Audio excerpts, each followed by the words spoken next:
नमस्कार विद्यार्थी मित्रांनो, कंबाईन ग्रुप बी आणि ग्रुप सी ची पूर्व परीक्षा नुकतीच संपन्न झाली। या परीक्षेला सामोरे जाण्याच्या आधी प्रहार टेस्टच्या माध्यमातून आपण यशस्वी आणि दमदार टेस्ट सिरीजचं एक आयोजन केलं होतं। मित्रांनो, या टेस्ट सिरीजचा अधिकाधिक विद्यार्थ्यांना फायदा देखील झालेला आहे। त्या टेस्ट सिरीजच्या माध्यमातून जवळपास 40 प्रश्न परीक्षेमध्ये विचारले गेल्याचे आपल्याला दिसून येतं। यानंतर भगीरथ आयएएस अकॅडमीच्या वतीने पुन्हा एकदा अशा स्वरूपात मुख्य परीक्षेकरिता टेस्ट सिरीजचं आयोजन करण्यात आलेलं आहे। मित्रांनो, येत्या 15 तारखेपासून एकूण 16 टेस्ट या ठिकाणी असणार आहेत। त्या टेस्टचा खास उद्देश म्हणजेच तुमच्या अभ्यासाची परिपूर्ण तयारी, तुमचे रिव्हिजन सुनिश्चित करणे या उद्देशाने या टेस्ट सिरीजचं आयोजन करण्यात आलेलं आहे। आयोगाच्या धर्तीवरतीच त्या ठिकाणी प्रश्नांची निर्मिती देखील करण्यात आलेली आहे। मित्रांनो, आयोगाच्या सूचनेप्रमाणे ओएमआर शीट मध्ये देखील बदल करण्यात आलेला असून अद्ययावत ओएमआर शीट देखील त्या ठिकाणी असणार आहे। तसेच इंग्रजी आणि मराठी या विषयाचं तुम्हाला ऑनलाईन आणि ऑफलाईन पद्धतीने विश्लेषण अवेलेबल असेल, तर जीएस करिता तुम्हाला पीडीएफ स्वरूपात त्या ठिकाणी विश्लेषण मिळणार आहे। मित्रांनो, या टेस्ट सिरीजचा अधिकाधिक तुम्हाला नक्कीच फायदा होणार आहे। त्याकरिता सर्वांनी हा खाली दिलेला QR कोड स्कॅन करायचा आहे आणि परीक्षेच्या आधीच परीक्षेचा अनुभव याकरिता सर्वांनी ही टेस्ट सिरीज जॉईन करायची आहे। धन्यवाद। नमस्कार विद्यार्थी मित्रांनो, भगीरथ आयएएस अकॅडमीच्या ऑनलाईन प्लॅटफॉर्मवर तुम्हा सर्वांचं स्वागत। मित्रांनो, मी उदय कदम। मित्रांनो, मुख्य परीक्षेची जी काही संयुक्त गट ब आणि गट क यासाठी भगीरथ अकॅडमीने जी काही टेस्ट सिरीजचा टाइम टेबल तुमच्या समोर दिसतोय तो टाइम टेबल आहे आणि तुम्ही ही टेस्ट आज देताय। या टेस्ट मधलं पहिलं जे काही विश्लेषण असणार आहे ते आपण बघणार आहोत। तत्पूर्वी त्या विश्लेषणाच्या पूर्वी नेमका टेस्ट जी आहे आजची टेस्ट 15 फेब्रुवारी 4 ते 5 या वेळेमध्ये असणार आहे आणि ही टेस्ट तुम्हाला सगळीकडे उपलब्ध आहे। त्यातले जे काही टॉपिक आहेत ते टॉपिक तुम्हाला या ठिकाणी दिलेले आहेत बघा। त्या टॉपिकनुसार इंग्लिश आणि मराठी असे विषय असणार आहे। सुरुवातीला टॉपिक वाईज आहे आणि त्याच्यानंतर मग जे काही आपले फायनल काउंटडाऊन असतील जे असतील त्यामध्ये ज्या काही टेस्ट आहेत आपल्या एकूण 16 टेस्ट आहेत। तुम्हाला याचं सेंटर जे आहे ते पुण्यामध्ये SP कॉलेज सेंटर आहे। त्याची फीस वगैरे तुम्ही बघून घेऊ शकता। तर ही टेस्ट जी असणार आहे, तर मित्रांनो सगळ्यात महत्त्वाचा मुद्दा काय आहे, तर तुम्ही अभ्यास करताय, तुमच्या अभ्यासाला सुरुवात चांगली झालेली आहे आणि हा अभ्यास सुरुवात करत असताना तुम्हाला महत्त्वाचा मुद्दा आहे की तुम्ही PYQ बेस अभ्यास केला पाहिजे आणि PYQचं स्पष्टीकरण व्यवस्थित 4ही पर्यायाचं विश्लेषण जेव्हा तुमचं चांगलं असेल तेव्हा तुमचं ज्यावेळेस परीक्षेमध्ये एकही प्रश्न चुकणार नाही। त्यासाठी तुम्हाला 2 महत्त्वाचे मुद्दे असणार आहेत। एक म्हणजे तुम्ही 0 एरर मराठी वापरलं पाहिजे। याच्यामध्ये शब्दसंग्रहाचे 4ही पर्यायाचं विश्लेषण दिलंय, त्याबरोबरच आपण प्रत्येक प्रश्नाचं 4ही पर्यायाचं विश्लेषण आपण त्यामध्ये दिलंय आणि ते तुम्ही वाचू शकता आणि मग त्याच्यामुळे प्रश्न कसे डेव्हलप होतात, प्रश्न कॉपी कसे होतात ते आपल्याला बघायचं आहे। पहिला मुद्दा हेच असणार आहे की टॉपिक मराठीमध्ये जर बघितलं मित्रांनो तर मराठी हा पेपर 20 मिनिटात कव्हर झाला पाहिजे। मग 20 मिनिटात पेपर कव्हर होण्यासाठी तुमची PYQ ची कमांड असली पाहिजे आणि मग 20 मिनिटातले जे काही 10 मिनिटं उरतात बघा, 30 मिनिटातले 20 मिनिटं मराठीला गेले, 10 मिनिटं इंग्रजीला ज्यावेळेस तुम्ही देता त्यावेळेस तुमचा नक्कीच खूप चांगला फायदा होईल, लक्षात घ्या मित्रांनो। मग यासाठी तुम्हाला काय करायचं आहे, तर तुम्हाला PYQ परत परत परत परत वाचायचे आहेत। तो घटक चांगला करायचा, त्या घटकाचे PYQ वाचायचे आणि त्याच्या पाठीमागचा जो सार आहे तो पण तुम्हाला व्यवस्थित करायचा आहे। त्यातला पहिला प्रश्न आज जो बघणार आहोत आपण, तो पहिला प्रश्न आहे खालील विधाने वाचून योग्य पर्याय निवडा, असा पहिला प्रश्न आहे बघा। स्वरांचा उच्चार आपल्या तोंडावाटे सहज स्वतंत्र मोकळा असतो, लक्षात घ्या।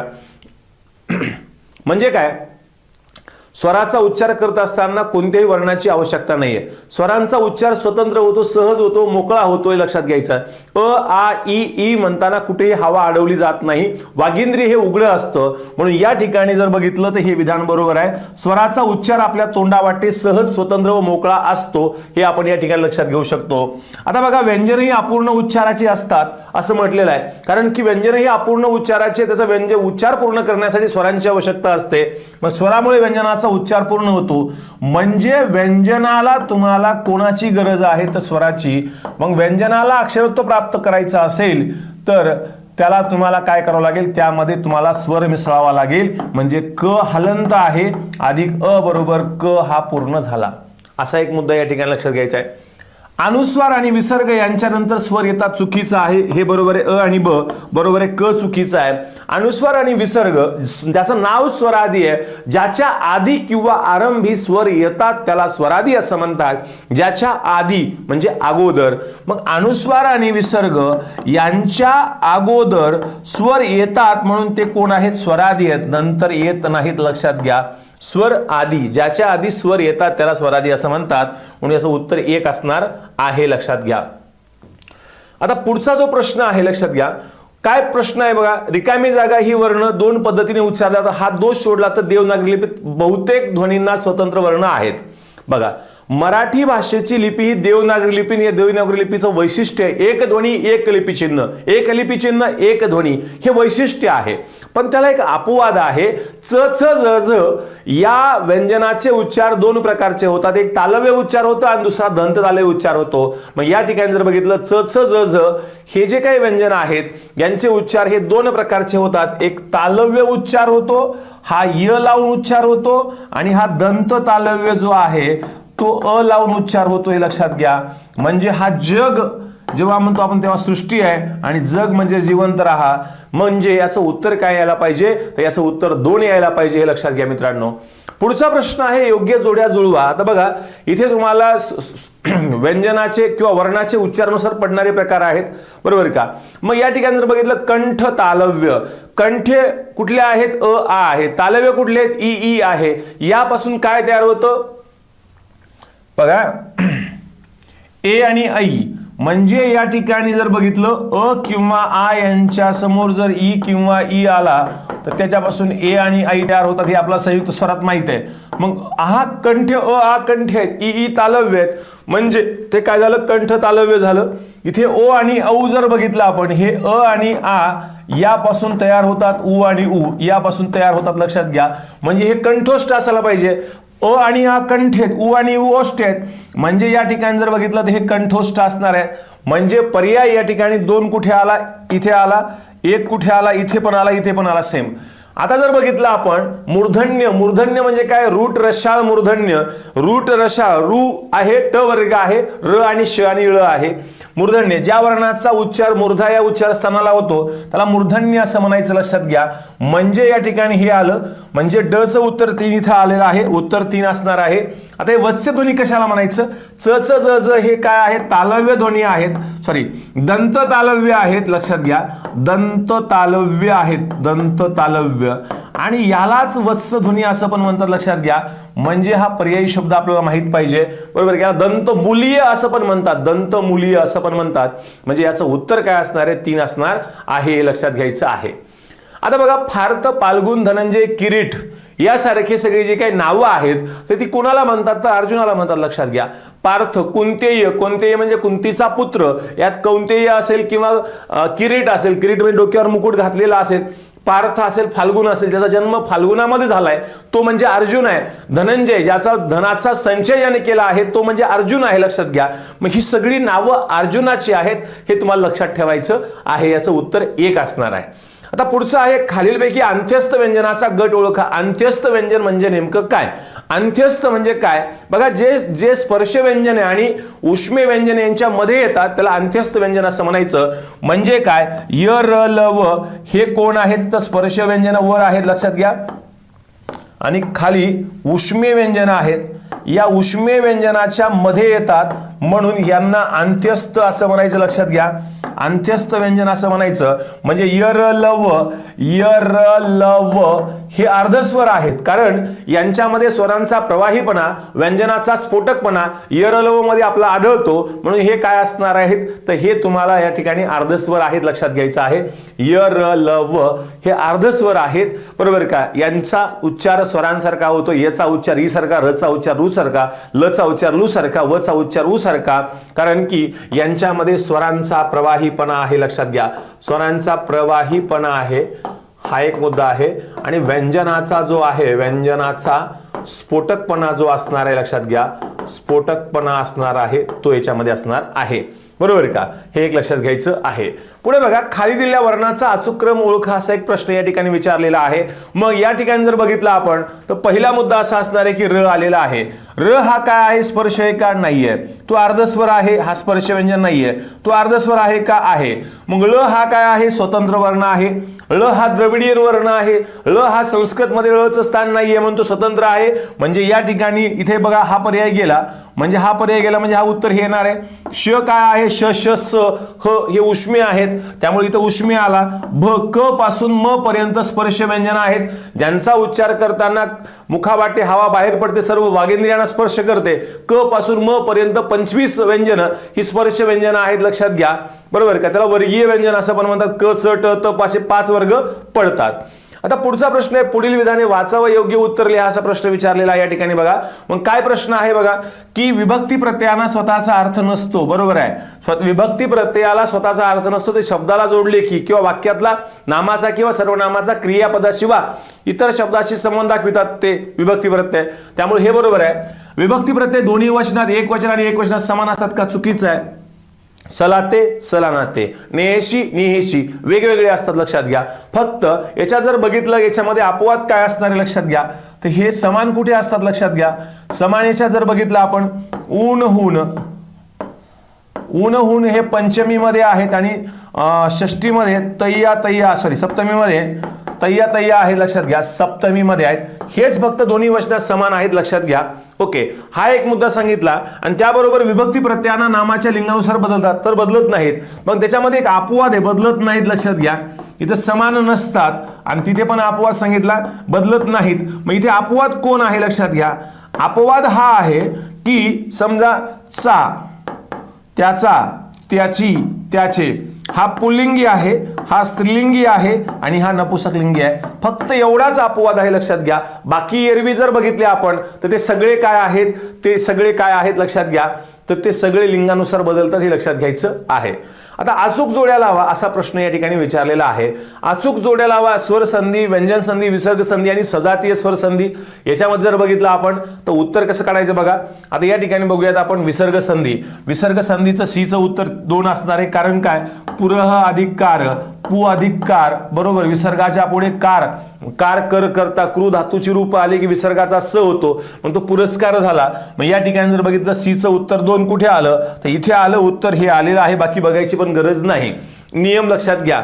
बरोबर का. मग स्वर संधी काय, धारा अधिक उष्ण बरोबर धारोष्ण, धारा अधिक उष्ण बरोबर धारोष्ण. इथे आ आलेला आहे, पुढे उ आलेला आहे. बरोबर का. या दोघांचा ओ झाला म्हणजे ही कुठली संधी असणार आहे, स्वर संधी असणार आहे. हे बरोबर आहे.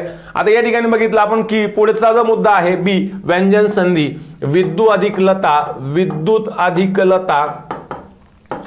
तच्या पुढे जेव्हा काय आला, ल आला तर तचा बदल ल होतो, विद्युलता असं या ठिकाणी उत्तर आहे. इथं फक्त हे थोडासा शब्द असा तो पाहिजे होता, विद्युलता डबल ल पाहिजे होता. आणि पुढे सजातीय स्वर संधी जी आहे, हिम अधिक आलय, हिम अधिक आलय, हिम अधिक आलय, हिमालय. अ किंवा आ यांच्या समोर अ किंवा आ आला की त्या दोघांच्या ऐवजी आ हा बदल होतो. म्हणजे हे कुठला असणार आहे, सजातीय संधी असणार आहे.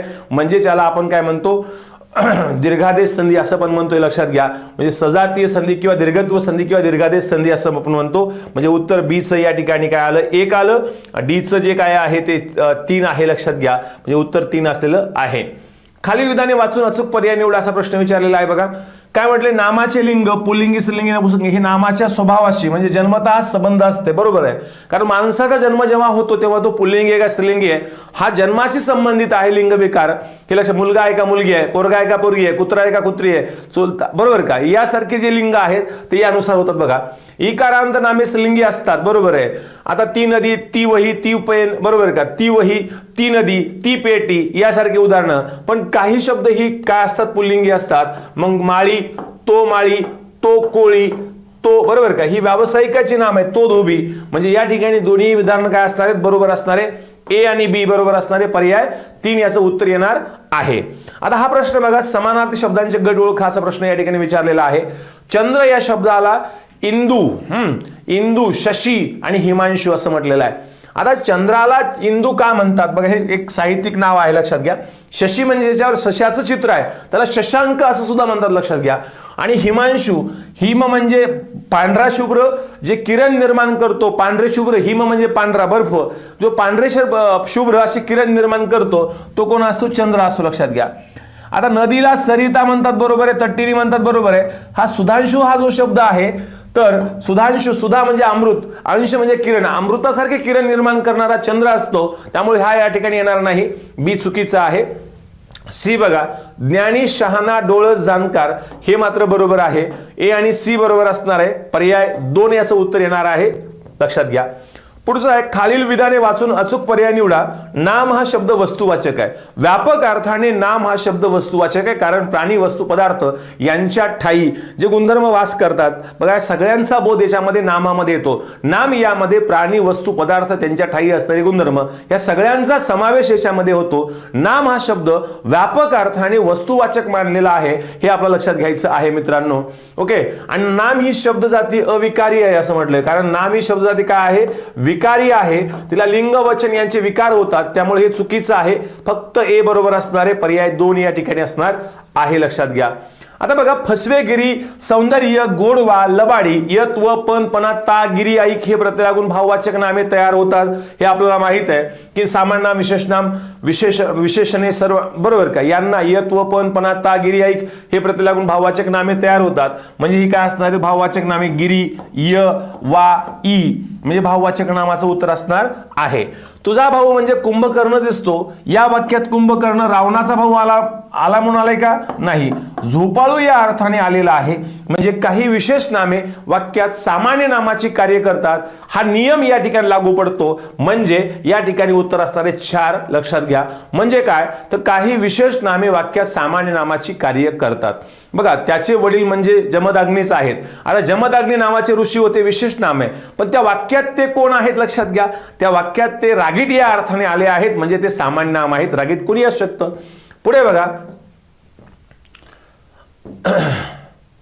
योग्य जोड्या जुळवा. मूळची भाववाचक नामे परंतु विशेष नामाची कार्य करतात. मधुरी या शब्दाला ई प्रत्यय लागून माधुरी हा शब्द तयार झाला. बघा, माधुरी नक्कीच पास होणार आहे. म्हणजे मधुरी या शब्दाला ई प्रत्यय लागून माधुरी हे भाववाचक नाम तयार झालं, पण वाक्यामध्ये मुलीचं नाव आहे. आनंद गावी गेला, आनंद मुलाचं नाव आहे. माझा तुझ्यावर विश्वास आहे, भाववाचक नाम आहे. पण विश्वास IPS झाला, विशेष नाम आहे, कारण विश्वास एका मुलाचं नाव आहे. म्हणजे मूळची भाववाचक नाम आहेत, पण वाक्यात काय करतात, विशेष नामाची कार्य करतात. हा एक नियम महत्वाचा आहे. आता विशेष नामाचे सामान्य रूप म्हणून कार्य, सामान्य नाम म्हणून कार्य होतं जेव्हा विशेष नामाचा आणि भाववाचक नामाचा अनेक वचना सारखा उपयोग जर वाक्यामध्ये केला, तर त्या वाक्यात ते विशेष नाम, ते सामान्य, ते विशेष नाम, ते भाववाचक नाम सामान्य नामाचं काम करतं. मग 16 सोमवार, सोमवार हे विशेष नाम आहे, पण 16 म्हटल्यामुळे अनेक म्हटले. आमच्या वर्गात 10 संदीप आहेत, मग 10 संदीप म्हटल्याबरोबर ते संदीप हे सामान्य नामाचं कार्य करत आहे. शाहिरांनी पराक्रमाचे गोडवे गायले. गोडवा हा शब्द एक वचनी आहे, भाववाचक नाम आहे, पण गोडवे असा शब्द वापरल्यामुळे त्या वाक्यात गोडवे हे काय असणार आहे, सामान्य नामाचं काम करत आहे. लक्षात घ्या मित्रांनो. आता पुढचा जो मुद्दा सांगितलाय, मूळची विशेषण आहेत पण नामासारखा उपयोग होतो. मूळची विशेषण आहेत पण नामा, शहाण्या व्यक्तीला शब्दाचा मार, मग शहाण्याला शब्दाचा मार असं म्हटलेलं आहे. म्हणजे पर्याय इथं काय असणार आहे, 1 असणार आहे. लक्षात घ्या. म्हणजे इथे जर एचं उत्तर 3 कुठे आलं, इथे आलं. इथे जर बघितलं विशेष नामाचा इथं आलं, म्हणजे हे उत्तर येणार आहे. लक्षात घ्या. आणि मूळची विशेषण इथे 1 आलं. मग राहिला काय, मूळची अव्यय पण नामाची कार्य करतात. आमच्या शाळेची वाहवा झाली, काय झाली, वाहवा झाली. वाहवा, चांगलं यश मिळवलं, हे झालं केवलप्रयोगी अव्यय. पण या वाक्यात जर बघितलं, आमच्या शाळेची वाहवा झाली, काय झाली, हे अव्यय वाक्यात नामाचं कार्य करतं, म्हणून याला अव्यय साधित नाम असं म्हणायचं. पर्याय याचं उत्तर 4 येणार आहे मित्रांनो, लक्षात घ्या. आता बघा, या ठिकाणी जर बघितलं आपण, तर पहिला मुद्दा काय असणार आहे लक्षात घ्या. तंबाखू बाग मजा, तो तंबाखू बघा, ती बाग तो बाग. म्हणजे हे जर बघितलं आपण, तर हे 2 लिंगामध्ये येतात. लक्षात घ्या. दोन्ही लिंगामध्ये येतात, 2 किंवा 3 लिंगामध्ये येतात. त्याला उभयलिंगी किंवा बहुलिंगी असं म्हणतात. लक्षात घ्या. म्हणजे या ठिकाणी जर बघितलं आपण, समजा पोर हा पुल्लिंगी शब्द आहे, स्त्रीलिंगी शब्द आहे. पुल्लिंगी शब्द आहे, तो स्त्रीलिंगी शब्द आहे, आणि तो नपुसकलिंगी शब्द सुद्धा आहे. म्हणजे हा 3 लिंगी येतो. उभय म्हणजे 2 लिंगी किंवा बहु म्हणजे बहुलिंगी, म्हणून त्याला उभयलिंगी किंवा बहुलिंगी असं म्हणतात. हे लक्षात घ्या. पर्यायाचं उत्तर 4 असणार आहे. आता खालीलपैकी विरुद्धार्थी शब्दाची अयोग्य जोडी कोणती असा प्रश्न या ठिकाणी विचारलाय. अयोग्य जोडी असा शब्द विचारलेला आहे. आता औदासीन्य, औत्सुक्य बरोबर आहे. उदासीनता आणि उत्साह हे बरोबर आहे. औचित्य, अनौचित्य हे बरोबर आहे. औरस आणि अनौरस हे पण बरोबर आहे. आता औदार्याच्या विरुद्धार्थी अनौदार्य नाही पाहिजे होतं, इथं कृपणता पाहिजे होतं.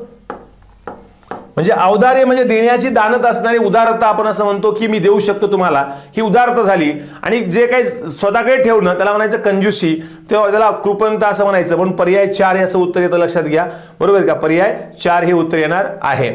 खालील नियमास अपवाद ओळखा असा प्रश्न या ठिकाणी विचारलेला आहे.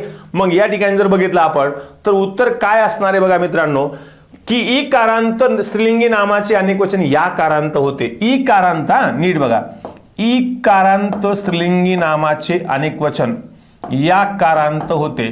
आता नदी हे स्त्रीलिंगी नाम आहे, तर नद्या, बरोबर का. मेहुणी मेहुण्या, टिकली टिकल्या, जोडी जोड्या, दासी हे काय आहे लक्षात घ्या, दासी दृष्टी, बरोबर का, हे अपवाद आहे. लेणी, दासी, दृष्टी अपवाद आहेत, म्हणून पर्याय काय असला पाहिजे या ठिकाणी, उत्तर 3 येणार आहे, हे लक्षात घ्या मित्रांनो. खालील विधाने वाचून अचूक पर्याय निवडा हा प्रश्न या ठिकाणी विचारलाय बघा. चरम प्रत्यय आणि चर्मेत्तर प्रत्ययावर हा प्रश्न या ठिकाणी विचारला आहे, लक्षात घ्या. जे विभक्ती प्रत्यय जोडल्यानंतर अजून काही विभक्ती प्रत्यय जोडले जातात त्यांना चर्मेत्तर प्रत्यय असं म्हणतात, लक्षात घ्या. चर्मेत्तर प्रत्यय असं म्हणतात. आणि विभक्ती प्रत्यय हे चरम प्रत्यय आहेत, पण षष्टी आणि सप्तमी हे अपवादात्मक चरम प्रत्यय आहेत, लक्षात घ्या. आता मुळामध्ये चरम प्रत्यय लक्षात जर ठेवला आपण की बघा, मुळात विभक्ती प्रत्यय हे चरम प्रत्यय आहेत. विभक्ती प्रत्यय काय आहेत, चरम प्रत्यय. चर्मेत्तर प्रत्यय कृत आणि तद्धित आहेत, हे लक्षात ठेवा. म्हणजे जे प्रत्यय जोडल्यानंतर अजून काही विभक्ती प्रत्यय जोडले जातात त्याला चरम प्रत्यय असं म्हणायचं. आणि त्याच्यानंतर विभक्ती प्रत्यय हे चरम प्रत्यय आहेत, पण षष्टी आणि सप्तमी प्रत्यय हे अपवादात्मक चरम प्रत्यय आहेत. म्हणजे विभक्ती प्रत्यय हा चरम प्रत्यय आहे, त्यामध्ये षष्टी आणि सप्तमी हे अपवादात्मक प्रत्यय आहेत, चर्मेत्तर प्रत्यय आहेत, हे लक्षात ठेवा. म्हणजे आता जर बघितलं कृत प्रत्यय आणि तद्धित प्रत्यय हे काय आहेत, याच्या प्रत्ययानंतर अजून काही प्रत्यय जोडले जातात, हे चर्मेत्तर प्रत्यय आहे. मग इथे फक्त विभक्ती प्रत्यय जोडल्यानंतर अजून काही विभक्ती प्रत्यय जोडले जातात त्याला चर्मेत्तर प्रत्यय असं म्हणतात. हा विभक्तीच्या बाबतीतला मुद्दा असल्यामुळे या ठिकाणी आपण हे दोन्हीही बरोबर मानू. कारण का सांगतो. आता बघा, याच्यात जर आपण घेतलं की तो अधिक चा किंवा च्या हा विभक्तीचा प्रत्यय आणि ने जोडला, मग आपण काय म्हणाल, त्याच्या ने. मग हा विभक्तीचा प्रत्यय कुठला आहे, षष्टी आहे, बरोबर का. षष्टी आणि सप्तमी हे अपवादात्मक आहेत. विभक्ती प्रत्यय हा चरम प्रत्यय, लक्षात घ्या. विभक्ती प्रत्यय हा चरम प्रत्यय आहे, पण त्या षष्टी प्रत्ययानंतर अजून काही प्रत्यय जोडले गेले. उदाहरणार्थ अजून एक घेऊयात आपण, शेत अधिक त अधिक ला, म्हणजे आपण या ठिकाणी म्हणालो शेतातला, आपण असं म्हणालो. म्हणजे या ठिकाणी काय झालं, तो या सप्तमी प्रत्ययानंतर ला हा प्रत्यय लागला, म्हणजे या विभक्त षष्टी आणि सप्तमी नंतर अजून काही प्रत्यय लागले, म्हणून ते षष्टी आणि सप्तमी हे अपवादात्मक चरम प्रत्यय आहेत, हे लक्षात घ्यायचं आहे. म्हणजे तुम्हाला इथे कन्फ्यूज होऊ शकतं की जे प्रत्यय जोडल्यानंतर अजून काही प्रत्यय विभक्ती प्रत्यय जोडला तर चरम प्रत्यय असं म्हणायचं, पण यांनी इथं काय विचारलेलं आहे, तर जे विभक्ती प्रत्यय जोडल्यानंतर म्हणजे ते विभक्ती प्रत्ययाच्या बाबतीमध्ये आहे, त्या विभक्ती प्रत्ययांना चरमेत्तर विभक्ती प्रत्यय म्हणायचं. चरमेत्तर विभक्ती प्रत्यय कोण आहेत, तर षष्टी आणि सप्तमी आहेत, लक्षात घ्या, बरोबर का. आणि मग हे अपवादात्मक कोण आहेत, चर्मेत्तर प्रत्यय आहेत. बाकी विभक्त्या सगळ्या ज्या प्रथम असेल, द्वितीय असेल, तृतीय असेल, चतुर्थी असेल, पंचमी असेल, संबोधन असेल, ह्या सगळ्या विभक्त्या कोण आहेत, तर चरम प्रत्ययाच्या आहेत. म्हणून याचं उत्तर ए आणि बी बरोबर देऊ मी. ओके, पुढीलपैकी कोणत्या विभक्तीचे प्रत्यय दोन्ही वचनात सारखे आहेत, लक्षात घ्या.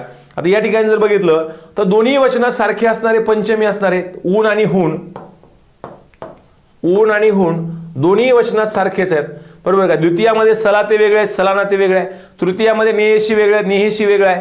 आणि चतुर्थीमध्ये सला ते वेगळं आहे, सलाना ते वेगळं आहे. त्यामुळे उत्तर काय असणार आहे, 4 असणार आहे, हे लक्षात घ्या. आता खालील शब्दाची संधी बरोबर ओळखा असा प्रश्न या ठिकाणी विचारलेला आहे, लक्षात घ्या. मग या ठिकाणी जर बघितलं आपण तर पहिला मुद्दा आहे स्वल्प, चुकीचा आहे. सु अधिक अल्प काय पाहिजे होतं, सु अधिक अल्प.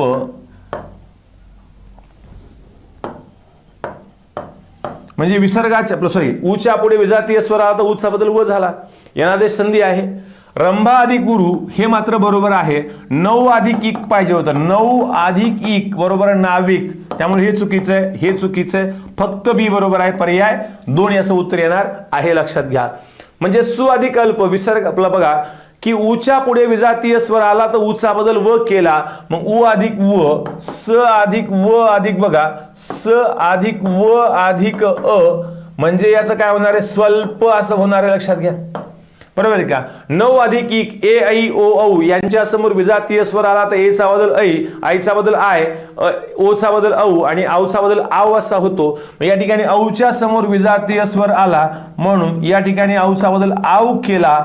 राहिला पुढे ई अधिक क, इथं राहिला न हलंत, न अधिक आ ना, नाविक असं व्हायला पाहिजे, पण हे चुकीचं आहे, म्हणून पर्याय उत्तर काय असणार, 2 असणार आहे.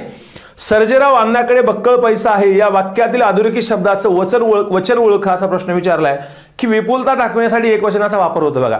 यंदा बाजारात चिक्कार आंबा आला. चिक्कार आंबा आला म्हणजे काय आला? आंबा, अनेक वचन आंबे, पैसा पैसे, शेटजीजवळ खूप पैसा आहे. बरोबर का? बरोबर का? म्हणजे याच्या ठिकाणी तुम्हाला अनेक बघा विपुलता दाखवण्यासाठी एकवचनाचा वापर होतो. पैसा याचं एकवचन उत्तर हे असणार आहे. आता पुढचा मुद्दा, खालील जोड्यापैकी विसंगत जोडी ओळखा असा प्रश्न या ठिकाणी विचारलेला आहे. विसंगत म्हणजे वेगळी. प्रश्नाचा पॅटर्न समजून घ्यायचा आहे तुम्हाला, हे लक्षात घ्या मित्रांनो. मग द्वितीय बघा, द्वितीय म्हणजे काय? द्वितीयचा कारक कोण आहे? कर्म आहे, लक्षात घ्या. पंचमीचा कारक कोण आहे? आपादान आहे, लक्षात घ्या. षष्टीचा कारक नाहीये पण आपण त्याला संबंध मानूयात. आणि तृतीयचा कारक कोण आहे? करण आहे, लक्षात घ्या. मग या ठिकाणी जर बघितलं आपण बघा आता इथे बघा एचं उत्तर काय असणार आहे? 2 असणार आहे, लक्षात घ्या. एचं उत्तर 2 आहे. मग द्वितीयचा कारक कोण आहे? 2 आहे. ज्याच्यावर घडली ती म्हणजे ते कर्म असणार, हे बरोबर आहे. त्याच्यानंतर बीचं उत्तर काय असणार? 1 असणार आहे. आरंभ, क्रियेचा आरंभ होतो ती वस्तू किंवा स्थान, त्या वस्तू किंवा स्थान त्यापासून, म्हणजे हे पण बरोबर आहे. आणि सीचं उत्तर काय? षष्टी, एका पदाचा दुसऱ्या पदाचा संबंध आहे, हे पण बरोबर आहे. डीचं उत्तर काय असणार आहे? 3 आहे. क्रिया स्थानी घडली किंवा स्थान किंवा वेळ, म्हणजे इथं सप्तमी पाहिजे होतं 1, बरोबर का? नाहीतर क्रिया ज्या साधनाने घडते ते असेल पाहिजे होतं, पण उत्तर काय असणार आहे? 4 असणार आहे मित्रांनो, लक्षात घ्या. उत्तर 4 आहे, विसंगत वेगळा आहे. आजोबा जपाला बसले या विधानातील अधोरेखित शब्दातील ला चतुर्थीचा प्रत्यय कोणता अर्थ सूचित करतो?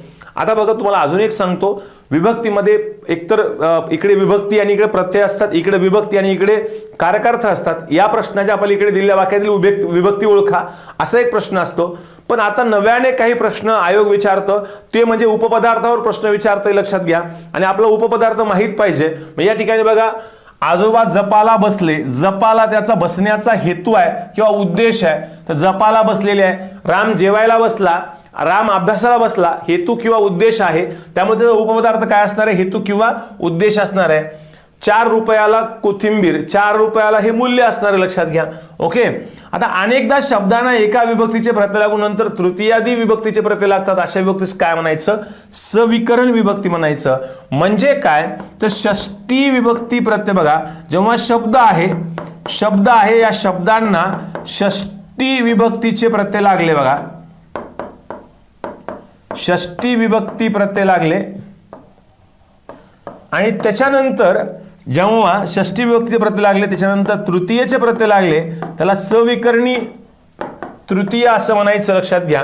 आणि अजून एक मुद्दा आहे, म्हणजे कसं? उदाहरणार्थ मी हा सर्वनाम आहे, ज्या अधिकने माझ्याने आपण या ठिकाणी सांगू शकतो, माझ्याने असं आपण या ठिकाणी लक्षात ठेवू शकतो. उत्तर सविकरण तृतीयांत आहे, लक्षात घ्या.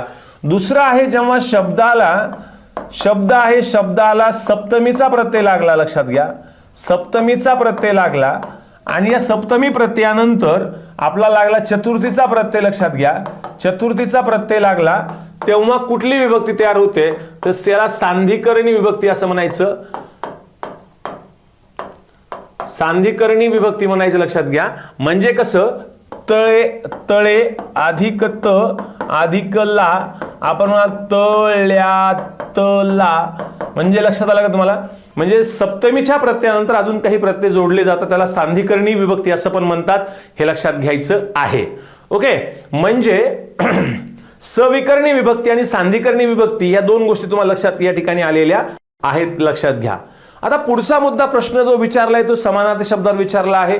तो आहे सूर्य या शब्दाचे समानार्थी शब्द वापरून तयार केलेले अचूक वाक्य कोणते?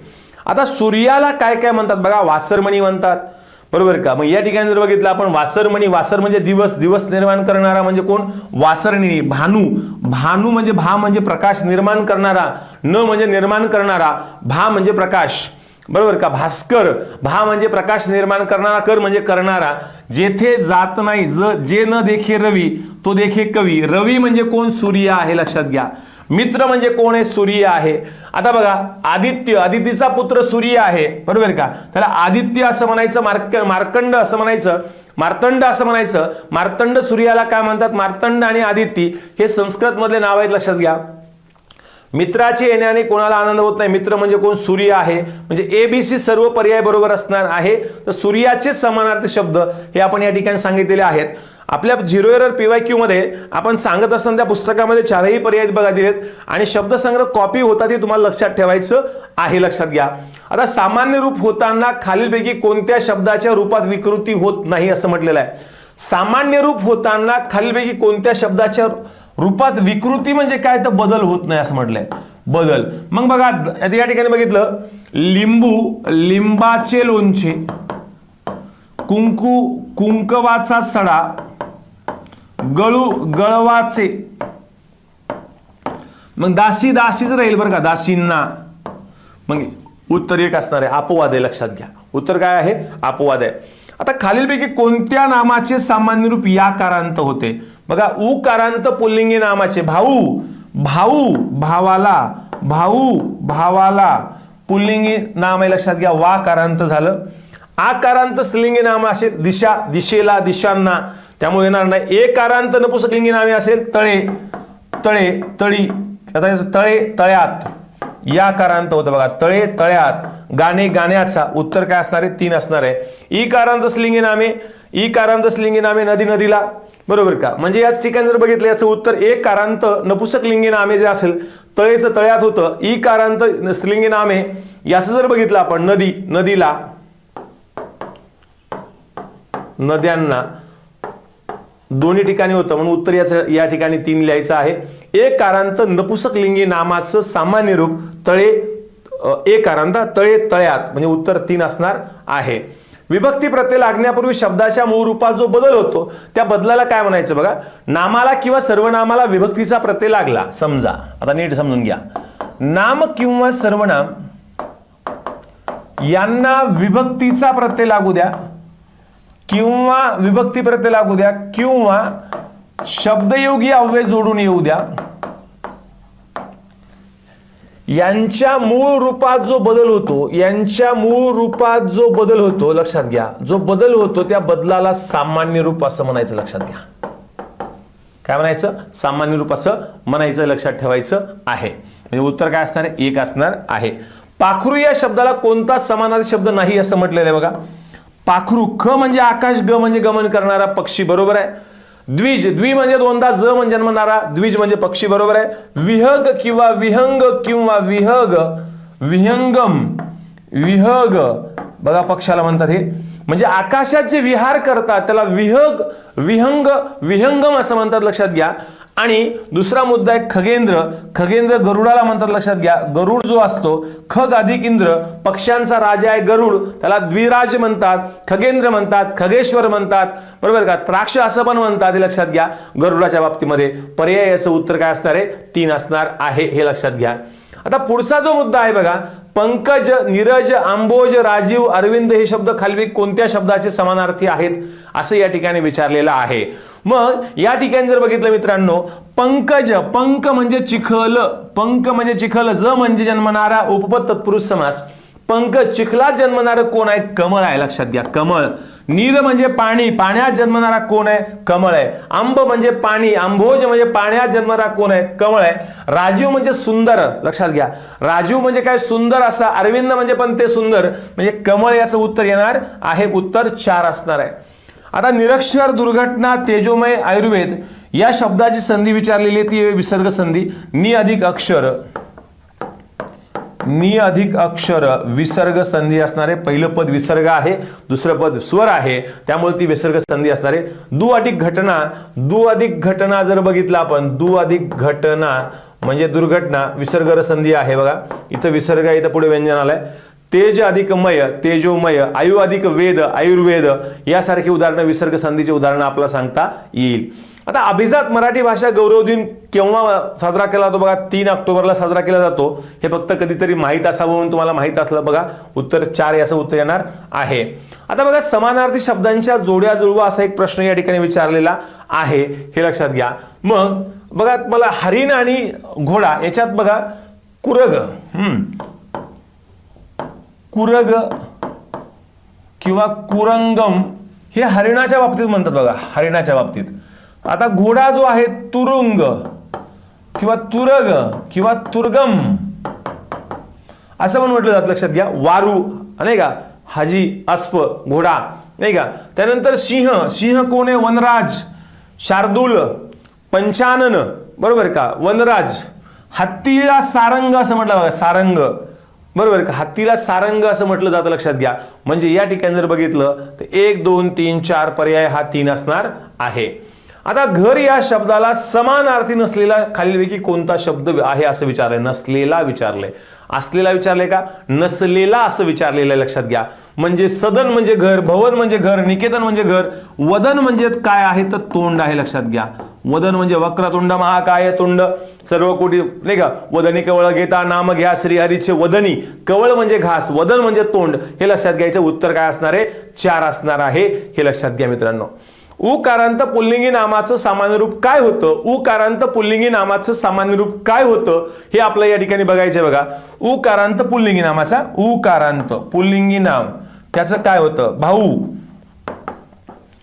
भावाला, नातू, नातवाचा.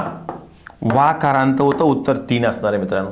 शॉर्टकट नियम लक्षात ठेवा, उत्तर तुमचे बरोबर येतात. शॉर्टकट नियम लक्षात ठेवा, उत्तर तुमचे बरोबर येतात. बघा आता, एका मागोमाग येणाऱ्या 2 स्वरापैकी संधी होताना पहिला स्वर कायम राहतो, दुसरा स्वर लोप पावतो, त्या संधीला रिकामी जागा असं म्हणतात. बघा आता या ठिकाणी जर बघितलं आपण की 2 स्वर समोरासमोर आले, लक्षात घ्या. 2 स्वर समोरासमोर आले बघा. त्यातला पहिला स्वर कायम राहिला, दुसरा स्वर लोप पावला. पूर्व म्हणजे पहिला कायम राहिला, त्याला पूर्वरूप म्हणायचं. पहिला स्वर लोप पावला, दुसरा स्वर कायम राहिला, पर म्हणजे दुसरा, पूर्वरूप संधी. नियम काय म्हणतो? एका मागोमाग येणाऱ्या 2 स्वरापैकी संधी होताना पहिला स्वर कायम, दुसरा स्वर लोप म्हणजे पूर्वरूप संधी. आणि जर 2 स्वरापैकी संधी होताना पहिला स्वर लोप, दुसरा स्वर कायम, पररूप संधी. हे नियम लक्षात ठेवायचे. हे शॉर्टकट नियम जर लक्षात ठेवले तर तुमचं उत्तर चुकणार नाही मित्रांनो. व्याख्येवर सुद्धा प्रश्न विचारलेला आहे. आता शब्दांच्या जातीचा कोणता प्रकार मराठीत नाही असं म्हटलेलं आहे. तर सविभक्तिक आणि अविभक्तिक असा 2 प्रकार आहे. विकारी आणि सविकारी आणि अविकारी असा सुद्धा आहे. आणि सव्यय आणि अव्यय असा सुद्धा प्रकार आहे, लक्षात घ्या. आणि हे जे आहेत हे नामाचे प्रकार आहेत. धर्मवाचक नाम आणि धर्मीवाचक नाम हे दामलेंनी नामाचे 2 मुख्य प्रकार पाडलेत, लक्षात घ्या. त्यामुळे उत्तर याचं काय असणार आहे? 3 असणार आहे. हे 1 2 आणि 4 हे शब्दांच्या जातीचे प्रकार आहेत आणि 3 हा नामाचा प्रकार आहे. त्यामुळे याचं उत्तर काय येणार आहे तर 3 हे उत्तर येणार आहे, लक्षात घ्या. ओ हा संयुक्त स्वर खालीलपैकी कोणत्या 2 स्वरांना मिळून बनलेला आहे, लक्षात घ्या. ओ हा जो स्वर आहे, आता बघा संयुक्त स्वर म्हणजे काय बघा. 2 स्वर एकत्र येतात बघा. संयुक्त स्वर 2 किंवा 2 पेक्षा अधिक स्वर एकत्र येतात. स्वर अधिक स्वर बरोबर स्वर. बघा एचं काय होणार आहे? अ किंवा आ यांच्या समोर जर अ यांच्या समोर जर ई किंवा ई आला तर ए तयार होतो. आईच्या पुढे बघा काय होतं? आ अधिक ई किंवा ई आला तर आई होतं. ओ बघा इथे अ अधिक उ किंवा उ आला, इथे औ, इथे आ अधिक उ किंवा उ आला. बघा म्हणजे 2 स्वर एकत्र येऊन तयार होणाऱ्या स्वरांना संयुक्त स्वर असं म्हणतात.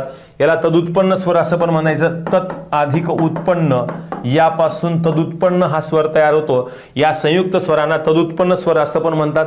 हे लक्षात ठेवा. म्हणजे याचं उत्तर काय असणार आहे? ओ, अ अधिक उ. या ठिकाणी उत्तर पर्याय 1 असणार आहे. तर शाश्वत हा जो शब्द आहे, लक्षात घ्या. तर शाश्वत या शब्दाचा विरुद्धार्थी शब्द काय असणार आहे तर क्षणभंगूर. हे पण बरोबर आहे. क्षणभंगूर बरोबर आहे. अशाश्वत बरोबर आहे. आता इथे जर बघितलं ए आणि सी पर्याय बघा 2 आहे. परिहार्य, अपरिहार्य हा विरुद्धार्थी शब्द वेगळा आहे. याचा अधोगती इथं प्रगती पाहिजे होतं, बरोबर का, उन्नती पाहिजे होतं. हे असायला पाहिजे, लक्षात घ्या. म्हणजे याचं उत्तर ए आणि सी पर्याय 2 असणार आहे. कृपण या शब्दाचा विरुद्धार्थी शब्दाचा वापर तयार केलेलं वाक्य कोणतं? कृपण म्हणजे चिंगूस, खंख जो असणार आहे.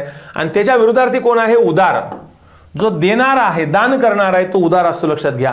त्याला उदार असं म्हणायचं. हे पर्याय क्रमांक 2 या ठिकाणी येणार आहे. आता अचूक जोड्या लावा असा पहिला प्रश्न आहे बघा. अचूक जोड्या लावा. बघा अपंग, अपंग आता मुळात जर बघितलं हा प्रश्न नीट बघा.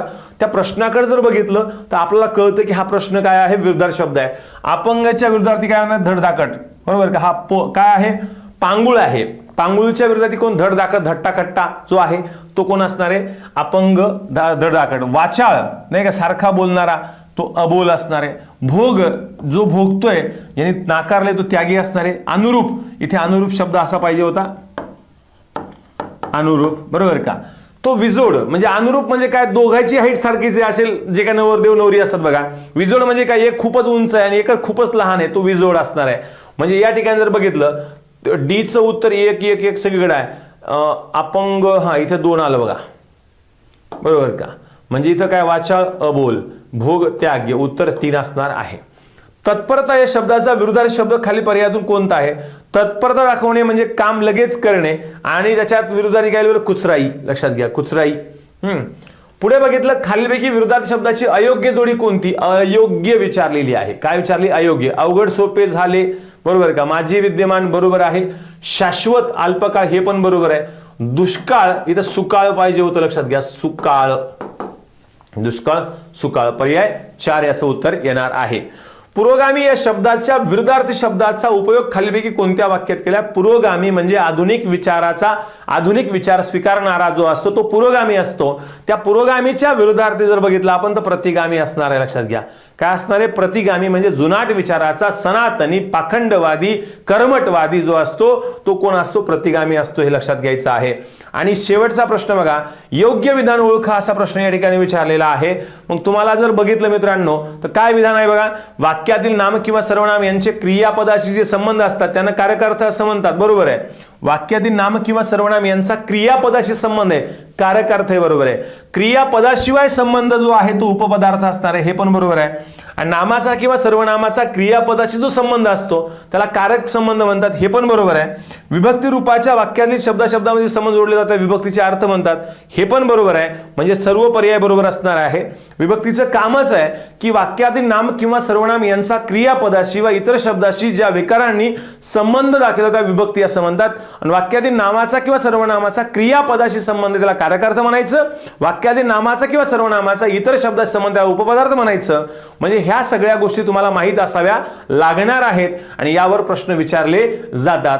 उतारा अगदी सोपा होता, एकदम सहज सुटणारा उतारा होता बघा. याच्यामध्ये लक्षात घ्या, तर उत्तम साहित्यिक होण्यासाठी काय आवश्यक आहे असं तुम्हाला या ठिकाणी विचारलेलं आहे. तर मोठी सहानुभूती आवश्यक असणं गरजेचं आहे, लक्षात घ्या. दिलेल्या उत्तरातून निष्कर्ष कोणता काढता येईल असं या ठिकाणी विचारलेलं आहे. तर दर्जेदार साहित्य निर्मिती कशी करावी हे सांगता येतं, लक्षात घ्या. पुढे जर बघितलं आपण, प्रत्येक लेखक दुसऱ्याच्या आधारानेच आपली साहित्य निर्मिती करतो या अर्थाची ओळ जर बघितलं तर काय असणार आहे, लक्षात घ्या. एक बघा, म्हणजे मुळामध्ये जर बघितलं मित्रांनो तर केवळ स्वयंभू असं काही जगामध्ये नाहीये. प्रत्येक लेखक दुसऱ्याच्या आधारानेच आपली साहित्य निर्मिती करतो याची ओळख जी आहे ती या पर्यायातून पर्याय क्रमांक 4 येणार आहे, लक्षात घ्या. आणि पुढचा मुद्दा जे आहे, कोळशे घेऊन हिरे करणं म्हणजे काय? सामान्यातून असामान्य निर्माण करणं असं पण एक आपल्याला सांगता येईल, लक्षात घ्या. आणि पुढचा जो मुद्दा आहे बघा, आजच्या भ्रष्ट गोष्टीवर हल्ला करण्यासाठी काय करावं लागेल? भावनेच्या द्वारे ज्ञान विज्ञानाचा संदेश समाजापर्यंत पोहोचवण्याचं काम आपल्याला करावं लागणार आहे. म्हणजे याचं उत्तर काय असणार आहे? 3 असणार आहे. तर मित्रांनो हे लक्षात घ्या, आजची जी टेस्ट होती ती एकदम बेसिक टेस्ट होती. हे प्रश्न अगदी सोप्या स्वरूपामध्ये होते, हे लक्षात घ्या. मॉडरेट प्रश्न होते, सहज तुम्हाला सुटावे हाच एकमेव प्रश्न काढण्याचा पाठीमागचा उद्देश होता. हे तुम्हाला लक्षात आलेलं असेल, बरोबर. ही काय आपली टीम आहे, त्या टीमकडनं जे काही प्रश्न तयार होतात हे तुम्हाला लक्षात घ्यायचं आहे. आणि मग याच्या माध्यमातून ही टेस्ट तुमच्या चांगल्या पद्धतीनं तुमचा चांगला अभ्यास व्हावा यासाठी आपली जी काही टेस्ट सिरीज चालू आहे ती आपण या ठिकाणी सुरू केलेली आहे. तर आपण भेटूयात पुढच्या टेस्टला नवीन विषय घेऊन, नवीन जे काही आपले घटक आहेत ते घटक घेऊन भेटूयात. चांगला अभ्यास करा. All the best. थँक्यू. नमस्कार विद्यार्थी मित्रांनो, मी संघपाल चक्रनारायण आपलं स्वागत करतोय भगीरथ अकॅडमीच्या या यूट्यूब चॅनलवरती. आपला जो आजचा पेपर झालेला आहे टेस्ट पेपर बघा, आपली 16 पेपरची जी टेस्ट सिरीज सुरू झालेली आहे त्यातला पहिला पेपर आज 14 तारखेला 4:30 ते 6:30च्या दरम्यान होता. त्या पेपरचं विश्लेषण आपण बघणार आहोत. पेपर अतिशय सुंदर सेट केलेला आहे. तुमच्या MPSCचा कंबाईन ग्रुप बी असेल, ग्रुप सी असेल, जसा स्टँडर्ड आहे एक्झॅक्टली स्टँडर्डला मॅच होणारा हा पेपर होता. तर यामध्ये पहिला प्रश्न जो तुम्हाला दिलेला आहे,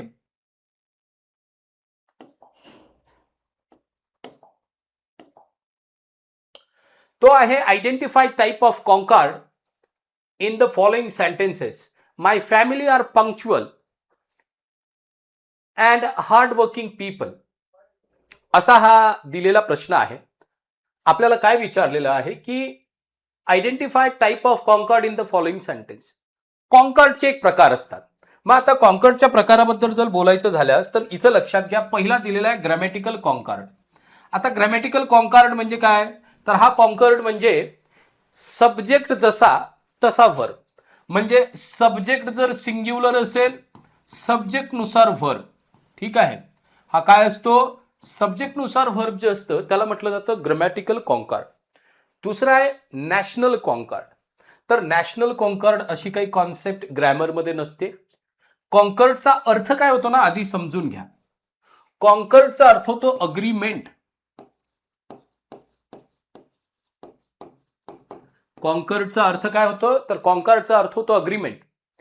आणि इथं आपल्याला ग्रॅमॅटिकल अग्रीमेंट, त्यानंतर नॅशनल कॉन्कॉर्ड. नॅशनल कॉन्कॉर्ड हे आपल्या ग्रॅमरची कॉन्सेप्ट नाही आहे. Principle of proximity. Principle of proximity काय म्हणते की सब्जेक्ट हा जो वर्ब असतो ना, लक्षात घ्या, वाक्यामध्ये समजा दोन किंवा दोनपेक्षा अधिक सब्जेक्ट असतील त्यावेळेला वर्ब हा त्याच्या जवळच्या सब्जेक्टनुसार घेतला जातो. त्यावेळेला त्याला म्हटलं जातं प्रिन्सिपल प्रॉक्सिमिटी. या प्रिन्सिपल प्रॉक्सिमिटीमध्ये काय असतं आपण शिकलेलं आहे बघा, not only but also, either or, neither nor, or nor. यांनी जर दोन किंवा दोनपेक्षा अधिक सब्जेक्ट जोडले असतील तर वाक्यात येणारा वर्ब जो असतो तो लास्ट सब्जेक्टनुसार किंवा सब्जेक्ट सेकंड सब्जेक्टनुसार येतो. म्हणजे वाक्यात दोन सब्जेक्ट असतील तर दुसऱ्या सब्जेक्टनुसार, म्हणजेच तो लास्ट सब्जेक्ट असतो. तर ज्या वेळेला दोन subject either or, neither nor, not only but also याने जोडलेले असतात त्यावेळेला व्हर्बच्या जवळचा जो सब्जेक्ट असतो त्याच्यानुसार तो व्हर्ब वापरला जातो. म्हणजे उदाहरण घ्यायचं असल्यास मी म्हटलं neither Ramesh nor his brothers have completed their homework. असं मी वाक्य लिहिलेलं आहे. मग या वाक्यात बघा दोन सब्जेक्ट घेतलेले आहेत आपण, आपल्याला कळतं यामध्ये पहिला हे बघा नायदर नॉरनी हे दोन सब्जेक्ट कनेक्ट आहेत. कोणता, एक आहे रमेश आणि दुसरा आहे हिज ब्रदर्स. हे दोन सब्जेक्ट कनेक्ट आहेत.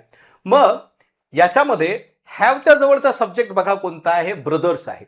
ब्रदर्स कसा आहे, ब्रदर्स हा प्लुरल आहे म्हणून इथं हॅव घेण्यात आलेला आहे. म्हणजे हा जो हॅव आहे हा हॅव ब्रदर्सच्या नुसार आलेला आहे. ज्या वेळेला वाक्यात आपण वर्ब हा त्याच्या जवळील सब्जेक्टनुसार वापरतो त्यावेळेला त्याला म्हटलं जातं प्रिन्सिपल प्रॉक्सिमिटी. काय म्हटलं जातं त्याला, प्रिन्सिपल प्रॉक्सिमिटी. मग इथं जे वाक्य दिलेलं आहे my family are punctual and hard working people, मग इथं आयदर ऑर नायदर नॉर सारखं काही दिसते का, तर नाही. मग त्यामुळे हे प्रिन्सिपल प्रॉक्सिमिटी असणार नाही. बरं, इथं जे म्हटलं मी ग्रॅमॅटिकल कॉन्कॉर्ड जे असतं ते असतं की बाबा जसा सब्जेक्ट तसा वर्ब. मग फॅमिली जर तसं बघितलं तर हे सिंग्युलर नाउन आहे. कसं नाउन आहे, सिंग्युलर नाउन आहे. मग नाउन जर सिंग्युलर असेल तर याच्या नंतर येणारा वर्ब सुद्धा आपल्याला कसा पाहिजे, सिंग्युलर पाहिजे. पण यांची वर्ब जो दिलेला आहे तो प्लुरल आहे. कसा वर्ब आहे बेटा, प्लुरल वर्ब आहे. मग लक्षात घ्यायचं आहे इथं हा वर्ब नोशनल कॉन्कॉर्ड ज्याला म्हणतात ना त्यानुसार आलेला आहे. आय होप हे सर्वांना कळलंय जे मी इथं लिहिलेलं आहे. याला थोडंसं पुसतो. आता हे नोशनल कॉन्कॉर्ड काय असतं, नोशनल, नोशन, नोशनल म्हणजे काय, नोशन. मग नोशन ज्या वेळेला म्हणतो त्यावेळेला तुमचं मत काय आहे हे इथं काय म्हणतंय. मग नोशनल कॉन्कॉर्ड कुठे येतो, तर कलेक्टिव्ह नाउनच्या संदर्भात तुम्ही किंवा कलेक्टिव्ह नाउन्स अभ्यासताना हे चॅप्टर अभ्यासताना आपण नोशनल कॉन्कॉर्ड नावाची कॉन्सेप्ट अभ्यास असतो. आता ही नोशनल कॉन्कॉर्ड नावाची कॉन्सेप्ट काय असते की कलेक्टिव्ह नाउन्स जे असतात यांचा सिंग्युलर आणि प्लुरल फॉर्म सारखा असतो. ज्या वेळेला त्याच्यातून आपल्याला युनिटी दिसते, अग्रीमेंट दिसते, ग्रुप दिसते त्यावेळेला त्याला सिंग्युलर कन्सिडर केलं जातं आणि त्याच्यासोबत सिंग्युलर वापरला जातो. आता सिंग्युलर कन्सिडर करतोय म्हणजे काय, आपलं नोशन आहे की ग्रुप आहे तर त्याला सिंग्युलर कन्सिडर करायचं. परंतु त्याच्या डिव्हाइड असेल तर मात्र त्याला प्लुरल कन्सिडर करायचं. त्याच्यातून मेंबर्स दिसत असतील, इंडिव्हिज्युअल दिसत असतील, प्लुरल कन्सिडर करायचं. डिसअग्रीमेंट दिसत असेल, डिसअप्रुव्हल दिसत असेल त्याला प्लुरल कन्सिडर करायचं आणि त्याच्यासोबत प्लुरल व्हर्ब वापरायचा. मग या वाक्यात फॅमिली जे आहे ना, इथं याला प्लुरल कन्सिडर करण्यात आलेलं आहे. कसं कन्सिडर करण्यात आलेलं आहे? याला प्लुरल कन्सिडर करण्यात आलेलं आहे, याच्यासोबत प्लुरल व्हर्ब वापरलेला आहे. आता फॅमिली हे सिंग्युलर नाउन आहे, मग याला प्लुरल का नोशन आहे आपला? कारण इथं फॅमिलीमधून पीपल हा शब्द आपल्याला दिसतोय. हा पीपल शब्द आपल्याला या फॅमिलीची मेंबर्स दाखवत आहेत, इंडिव्हिज्युअली किंवा इंडिव्हिज्युअल लोक दाखवत आहेत, इन मेंबर्स ज्याला आपण म्हणू, मेंबर्स दाखवत आहेत. मग आता मेंबर्स ज्या वेळेला कलेक्टिव्ह नाउन्स मधून दिसतात त्यावेळेला त्याला प्लुरल कन्सिडर केलं जातं आणि त्याच्यासोबत प्लुरल वर्ब वापरला जातो. मग ही दोन वेगवेगळी मतं आहेत, ही दोन वेगवेगळी नोशन्स आहेत. अशा प्रकारचं जे सब्जेक्ट प्लस व्हर्ब अग्रीमेंट असतं त्याला नोशन कॉन्कॉर्ड म्हटलं जातं. आणि म्हणून आपण म्हणूया या वाक्यात नोशनल कॉन्कॉर्ड जे आहे ते आहे. म्हणजे इथं नोशननुसार आपण अग्रीमेंट करतोय. कोणतं अग्रीमेंट आहे? नोशननुसार, मतानुसार, सिंग्युलर की प्लुरल त्याच्यातला सेन्स ठरवेल. आणि सेन्सनुसार ज्या वेळेला आपण वर्ब वापरतो त्यावेळेला त्याला नोशनल कॉन्कॉर्ड म्हटलं जातं. एवढं लक्षात घ्यायचं आहे. आय होप हे तुम्हाला कळलंय. म्हणून 4 नंबर याचा आन्सर आहे. नेक्स्ट नंबरचा क्वेश्चन आहे. हा क्वेश्चन म्हणतो की चूज द इनकरेक्ट सेंटेन्सेस किंवा सेंटेन्स किंवा sentences. Would you suggest me what should I read for English? Would you suggest me what should I read for English? Character and not looks matters in the long run. आणि त्याच्या नंतर दिलेला आहे 3/4 of the work have been completed. असं हे वाक्य दिलेलं आहे. आणि या वाक्यामध्ये would you suggest me, या वाक्यामध्ये would you suggest me what should I read for English? इथं बघा लक्षात घ्या, हा इनडायरेक्ट क्वेश्चन आहे. कुठला क्वेश्चन आहे? इनडायरेक्ट स्पीच मधला क्वेश्चन आहे. आणि जर इनडायरेक्ट स्पीच मधला क्वेश्चन असेल तर आपल्याला इथं जे स्ट्रक्चर पाहिजे ते सब्जेक्ट प्लस व्हर्बचं पाहिजे. परंतु इथं जे दिलेलं आहे ते व्हर्ब प्लस सब्जेक्टचं दिलेलं आहे. म्हणून हे वाक्य जे आहे हे चुकलेलं आहे. आपल्याला इनकरेक्ट विचारलेलं आहे. याचा अर्थ जिथं ए असेल ते आपलं उत्तर 4ही ऑप्शनमध्ये ए आहे. दुसरा आहे character and looks matters in the long run. याच्यामध्ये कॅरेक्टर आणि लुक्सला अँड नॉटने कनेक्ट केलेला आहे. As well as along with, together with, and not, like, and not, like, unlike, with, without अशा प्रकारच्या कंजंक्शननी ज्या वेळेला 2 सब्जेक्ट जोडले जातात त्यावेळेला वाक्यात येणारा व्हर्ब हा पहिल्या सब्जेक्टनुसार असतो. मग कॅरेक्टरनुसार लुक्स असायला पाहिजे. कॅरेक्टर सिंग्युलर आहे तर व्हर्ब सुद्धा सिंग्युलर आहे. दोन्हीही गोष्टी इथं बघा, not looks, I am sorry, इथं जो व्हर्ब आहे लुक्स नाही अँड नॉट लुक्स, कॅरेक्टर आणि लुक्स हे 2 सब्जेक्ट अँड नॉटनी जोडलेले आहेत. मग याच्यामध्ये मॅटर्स हा जो व्हर्ब आलेला आहे हा कोणानुसार पाहिजे? तर हा पाहिजे आपल्याला कॅरेक्टरनुसार. कॅरेक्टर कसा आहे? सिंग्युलर. आणि व्हर्ब जो आहे मॅटर्स हा सुद्धा सिंग्युलर. म्हणजे हे स्टेटमेंट बरोबर आहे. याचा अर्थ जिथं बी असेल ते आपलं उत्तर असणार नाही. मग 2च ऑप्शन उरलेले आहेत, ए आणि सी. म्हणजे तिसरं वाक्य आपल्याला बघावं लागेल हे वाक्य बरोबर आहे की चुकलं. आपल्याला एक समजलं, पहिलं चुकलंय, दुसरं बरोबर आहे. 3/4 of the work have been completed. तर हे वाक्य जे आहे हे सुद्धा चुकलेलं आहे. 3/4 of the work has been पाहिजे होतं. काय पाहिजे होतं बाळ? हो, इथं हॅज बीन पाहिजे होतं. दिलेलं नाही, हे चुकलेलं आहे. म्हणून इथं आन्सर जे असेल ते ऑप्शन नंबर 2 असेल, ए आणि C. I hope you understood this. Now let us move on to the next question. The next question is match the pairs. Match the पेअर्सचा एकदम फॅन्टॅस्टिक क्वेश्चन दिलेला आहे तुम्हाला. याचे ऑप्शन्स बघून घ्या. यातील वर्ड्स बघा. टर्ब्युलंट हा शब्द तुम्ही ऐकत असाल. टर्ब्युलंट हा शब्द कुठं ऐकला असेल तुम्ही जर शिपवाली एखादी मूवी असेल तर तिथं टर्ब्युलंट हा शब्द तुम्ही ऐकला असेल. ॲड्रॉइट हा एक सुंदर शब्द दिलेला आहे. त्याच्यानंतर ग्रेसियस कॉमन शब्द आहे, माहीत असला पाहिजे. आणि त्याच्यानंतर इफेस. मग आता टर्ब्युलंट म्हणजे काय?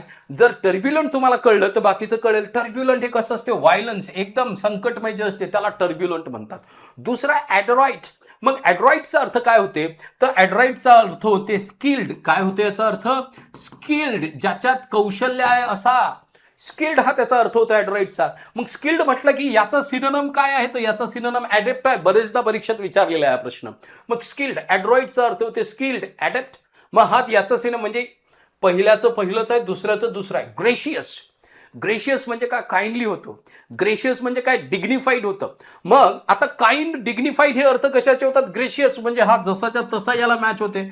म्हणजे 1 2 3 आणि इफेसचा अर्थ होते to remove, to root out, to abolish, हे इफेसचे अर्थ होतात. मग इफेसचे अर्थ होतात ॲबोलिश किंवा मग टू रूट आउट किंवा मग रिमूव्ह, हे शब्द कशाचे होतात, तर हे अर्थ होतात आपल्या इफेसचे. आणि जसं दिलेलं आहे हे तसंच मॅच होते, म्हणून याचं आन्सर असणार आहे ऑप्शन 1.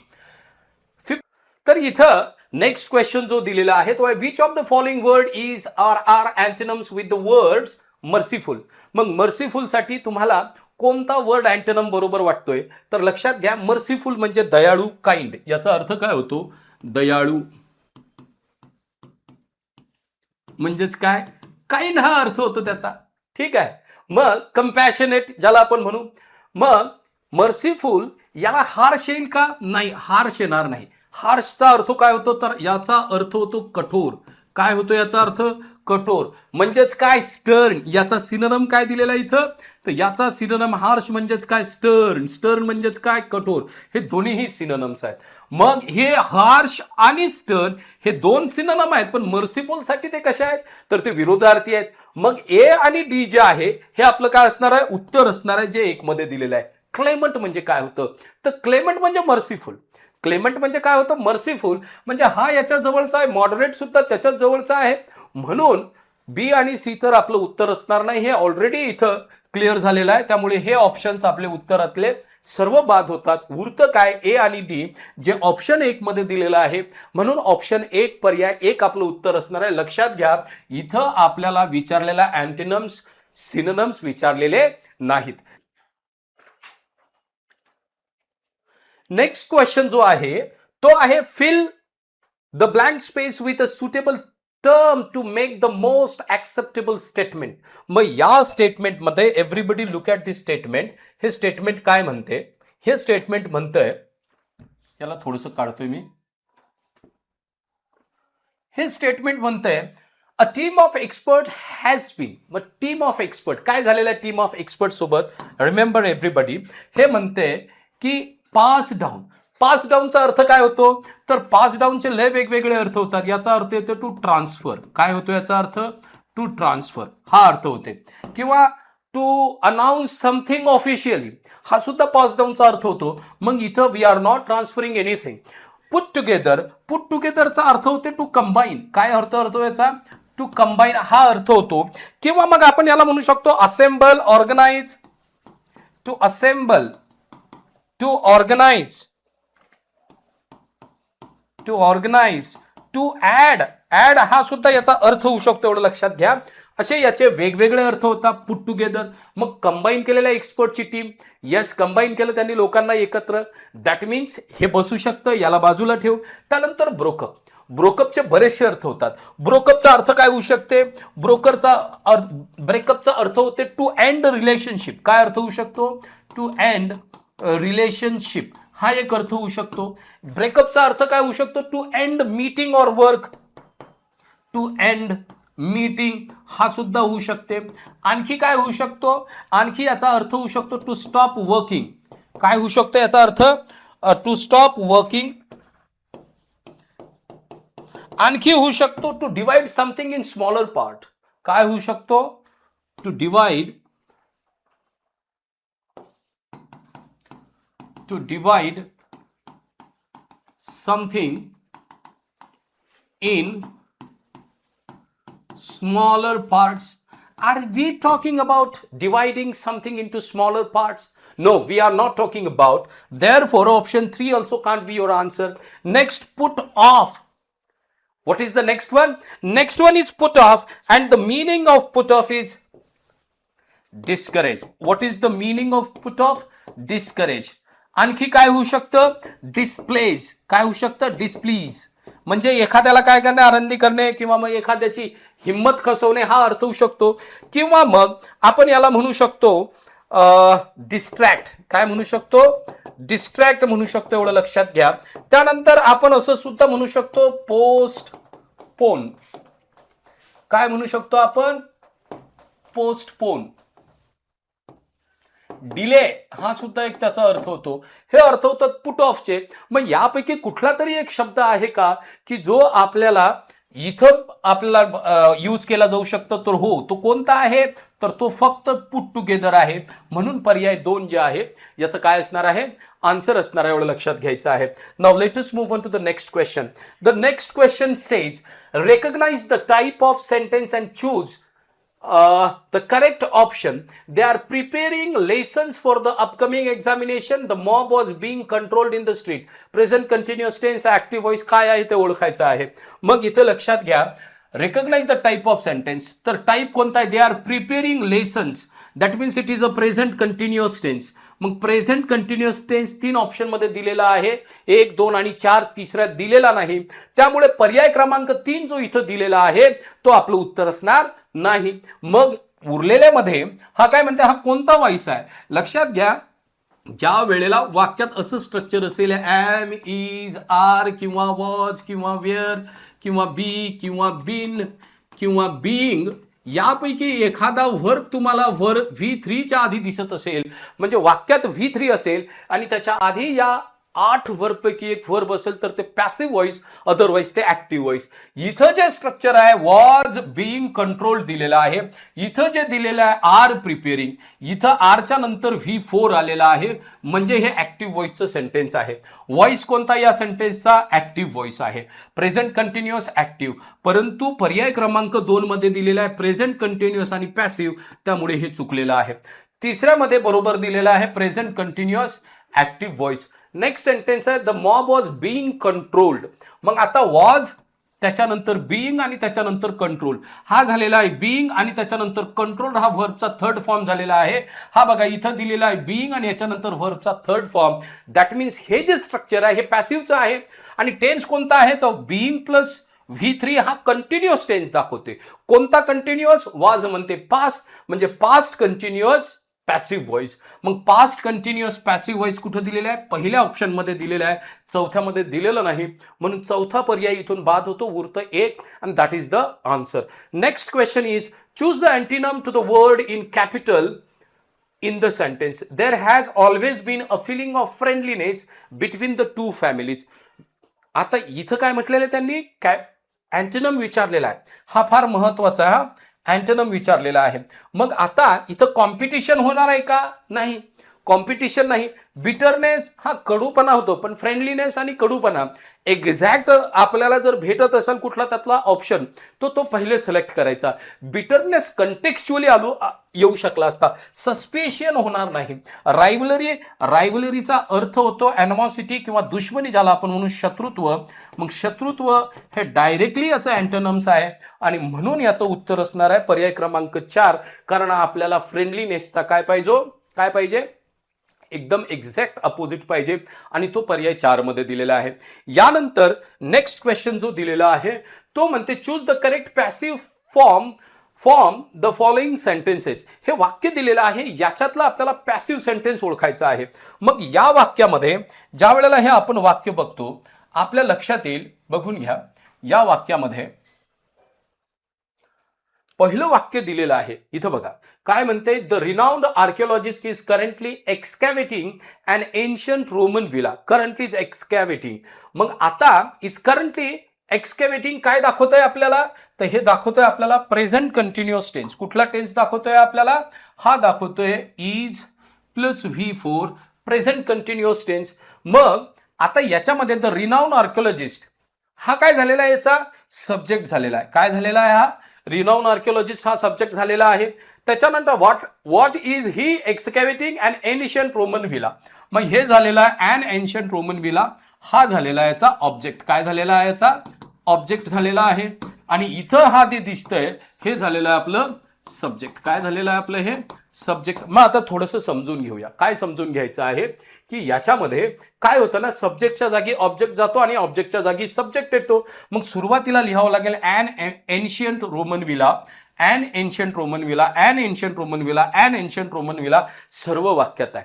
इथं जो टेन्स दिलेला आहे is plus V4, is plus V4 म्हटलं की हा असतो आपला प्रेझेंट कंटिन्युअस. कोणता टेन्स असतो, प्रेझेंट कंटिन्युअस टेन्स असतो. आणि प्रेझेंट कंटिन्युअस टेन्सचं पॅसिव्ह मध्ये रूपांतर काय होत असतं, तर पॅसिव्ह मध्ये रूपांतर होत असतं एम, इज, आर यापैकी एक वर्ब, त्यानंतर बीइंग आणि त्याच्यानंतर V3 हे असं स्ट्रक्चर असायला पाहिजे. मग याच्यात दिलेलं आहे का पहिल्या याच्यात इथं हॅज बीन दिलेलं आहे. हॅज बीन आपल्या कामाचं नाही. इथं वॉज दिलेला आहे तिसऱ्यामध्ये, वॉज आपल्या कामाचा नाही. चौथ्या याच्यात जे दिलेलं आहे इज करंटली एक्सकॅव्हेटेड, इथं इज दिलेला आहे पण बीइंग दिलेला नाही, त्यामुळे हे सुद्धा चुकलेलं आहे. उरला पर्याय 2 and ancient Roman villa is currently being. बघा इज, बीइंग आणि त्याच्यानंतर एक्सकॅव्हेटेड हा वर्बचा थर्ड फॉर्म आहे, म्हणजे हे वाक्य ऍब्सोल्युटली राईट आहे आणि त्यामुळेच पर्याय 2 जे आहे हे आपल्याला ऍज अन आन्सर म्हणून सिलेक्ट करावं लागेल. त्याच्यानंतरचा जो क्वेश्चन आहे, the next question is in so far as his research is concerned, he is very careful of small details. Choose the word nearest in meaning to the underline. इथं word दिलेला आहे careful of small details. याचा अर्थ काय होतो, तर याचा अर्थ होतोच तो मेटिक्युलस. काय होतो याचा अर्थ, मेटिक्युलस. मेटिक्युलसचा अर्थ होते केअरफुल. थरो याचे अर्थ काय होतात, thorough, careful, TH, thorough, THOROUGH. Thorough म्हणजे काय होतं, तर मेटिक्युलस होतं. म्हणजे याचा अर्थ काय होतं, केअरफुल, प्रिसाइज. प्रिसाइज हा अर्थ होतो. त्यानंतर स्क्रुपलस म्हणू शकतो, स्क्रुपलस म्हणू शकतो. एक लक्षात घ्यायचं आहे, त्याचा अर्थ आहे थरो, प्रिसाइज, स्क्रुपलस. हे याचे अर्थ झालेले आहेत. मेटिक्युलसचे अर्थ, केअरफुल हा त्याचा अर्थ होते आणि काय अर्थ होते याचा, केअरफुल हा अर्थ होते. लक्षात घ्यायचा आहे, केअरफुल होतो. मग याचा अर्थ झालेला आहे मेटिक्युलस. मग उरलेला आहे स्लॉवनली. स्लॉवनलीचा अर्थ होते अनटाइडी. काय होतो याचा अर्थ, अनटाइडी होतो. याच्या व्यतिरिक्त अनकेम्प्ट होतो. काय होतो, गबाळा ज्याला म्हणतो ना, हा त्याचा होतो अनकेम्प्ट होऊ शकतो. त्यानंतर मेसी होऊ शकतं. त्याच्यानंतर आणखी वर्ड होऊ शकतो कॅज्युअल. कॅज्युअल हे कशाचे सिनोनिम्स आहेत, स्लॉवनलीचे आहेत. ठीक आहे. त्यानंतर उरलेला जो आहे तो इरॅटिक. याचा अर्थ होतो, इरॅटिकचा अर्थ अनप्रेडिक्टेबल. काय होतो याचा अर्थ, अनप्रेडिक्टेबल. इनकन्सिस्टंट. काय होतो याचा अर्थ, इनकन्सिस्टंट होतो. म्हणजे विच इज नॉट स्टेडी. जे स्टेडी नसतं, इनकन्सिस्टंट असतं, ते असतं erratic. We are talking about careful of small details. A person who is careful of small details is called meticulous. आणि म्हणून याचा ऑप्शन असणार आहे, कारण आपल्याला विचारलेलं आहे की research he is choose the word nearest in meaning म्हणजे सिनोनिम, आणि म्हणून मेटिक्युलसला आपण याचा आन्सर काय केलेला आहे, सिलेक्ट केलेला आहे. त्याच्यानंतर जो क्वेश्चन आहे त्या क्वेश्चनमध्ये बघा सर्वांनी बघा हा क्वेश्चन. Identify the function SPOCA of the underline words in the following sentences and choose the correct option for their sequence. इथं याच्यामध्ये स्पोकाचा प्रश्न आहे. स्पोका म्हणजे काय, subject, predicate, object, complement, adjective किंवा ऍडव्हर्ब असा काहीतरी दिलेला असेल. इथं ऍडव्हर्ब म्हटलेला आहे, तर तो ऍडव्हर्ब साठी दिलेला आहे. They have elected John. कोणाला इलेक्ट केलेलं आहे त्यांनी, जॉनला, the next leader of the college. काय म्हणून इलेक्ट केलेलं आहे त्यांनी, नेक्स्ट लीडर म्हणून. ठीक आहे. मग जॉन बद्दल माहिती आहे. जॉन काय आहे, ऑब्जेक्ट आहे. मग हे काय झालेलं आहे, ऑब्जेक्ट कॉम्प्लिमेंट. म्हणजे याचं पहिलं उत्तर आहे CO. COचा अर्थ होते ऑब्जेक्ट कॉम्प्लिमेंट. त्याच्यानंतर honesty is the best policy. काय दिलेलं आहे, honesty is the best policy. इथं इज जो आहे लिंकिंग व्हर्ब आहे आणि लिंकिंग व्हर्ब नंतर द बेस्ट पॉलिसी ऑनेस्टी बद्दल बोलतोय. कॉम्प्लिमेंट आहे म्हणजे हे सब्जेक्ट कॉम्प्लिमेंट आहे, जे 2 नंबरच्या ऑप्शन मध्ये दिलेले आहे.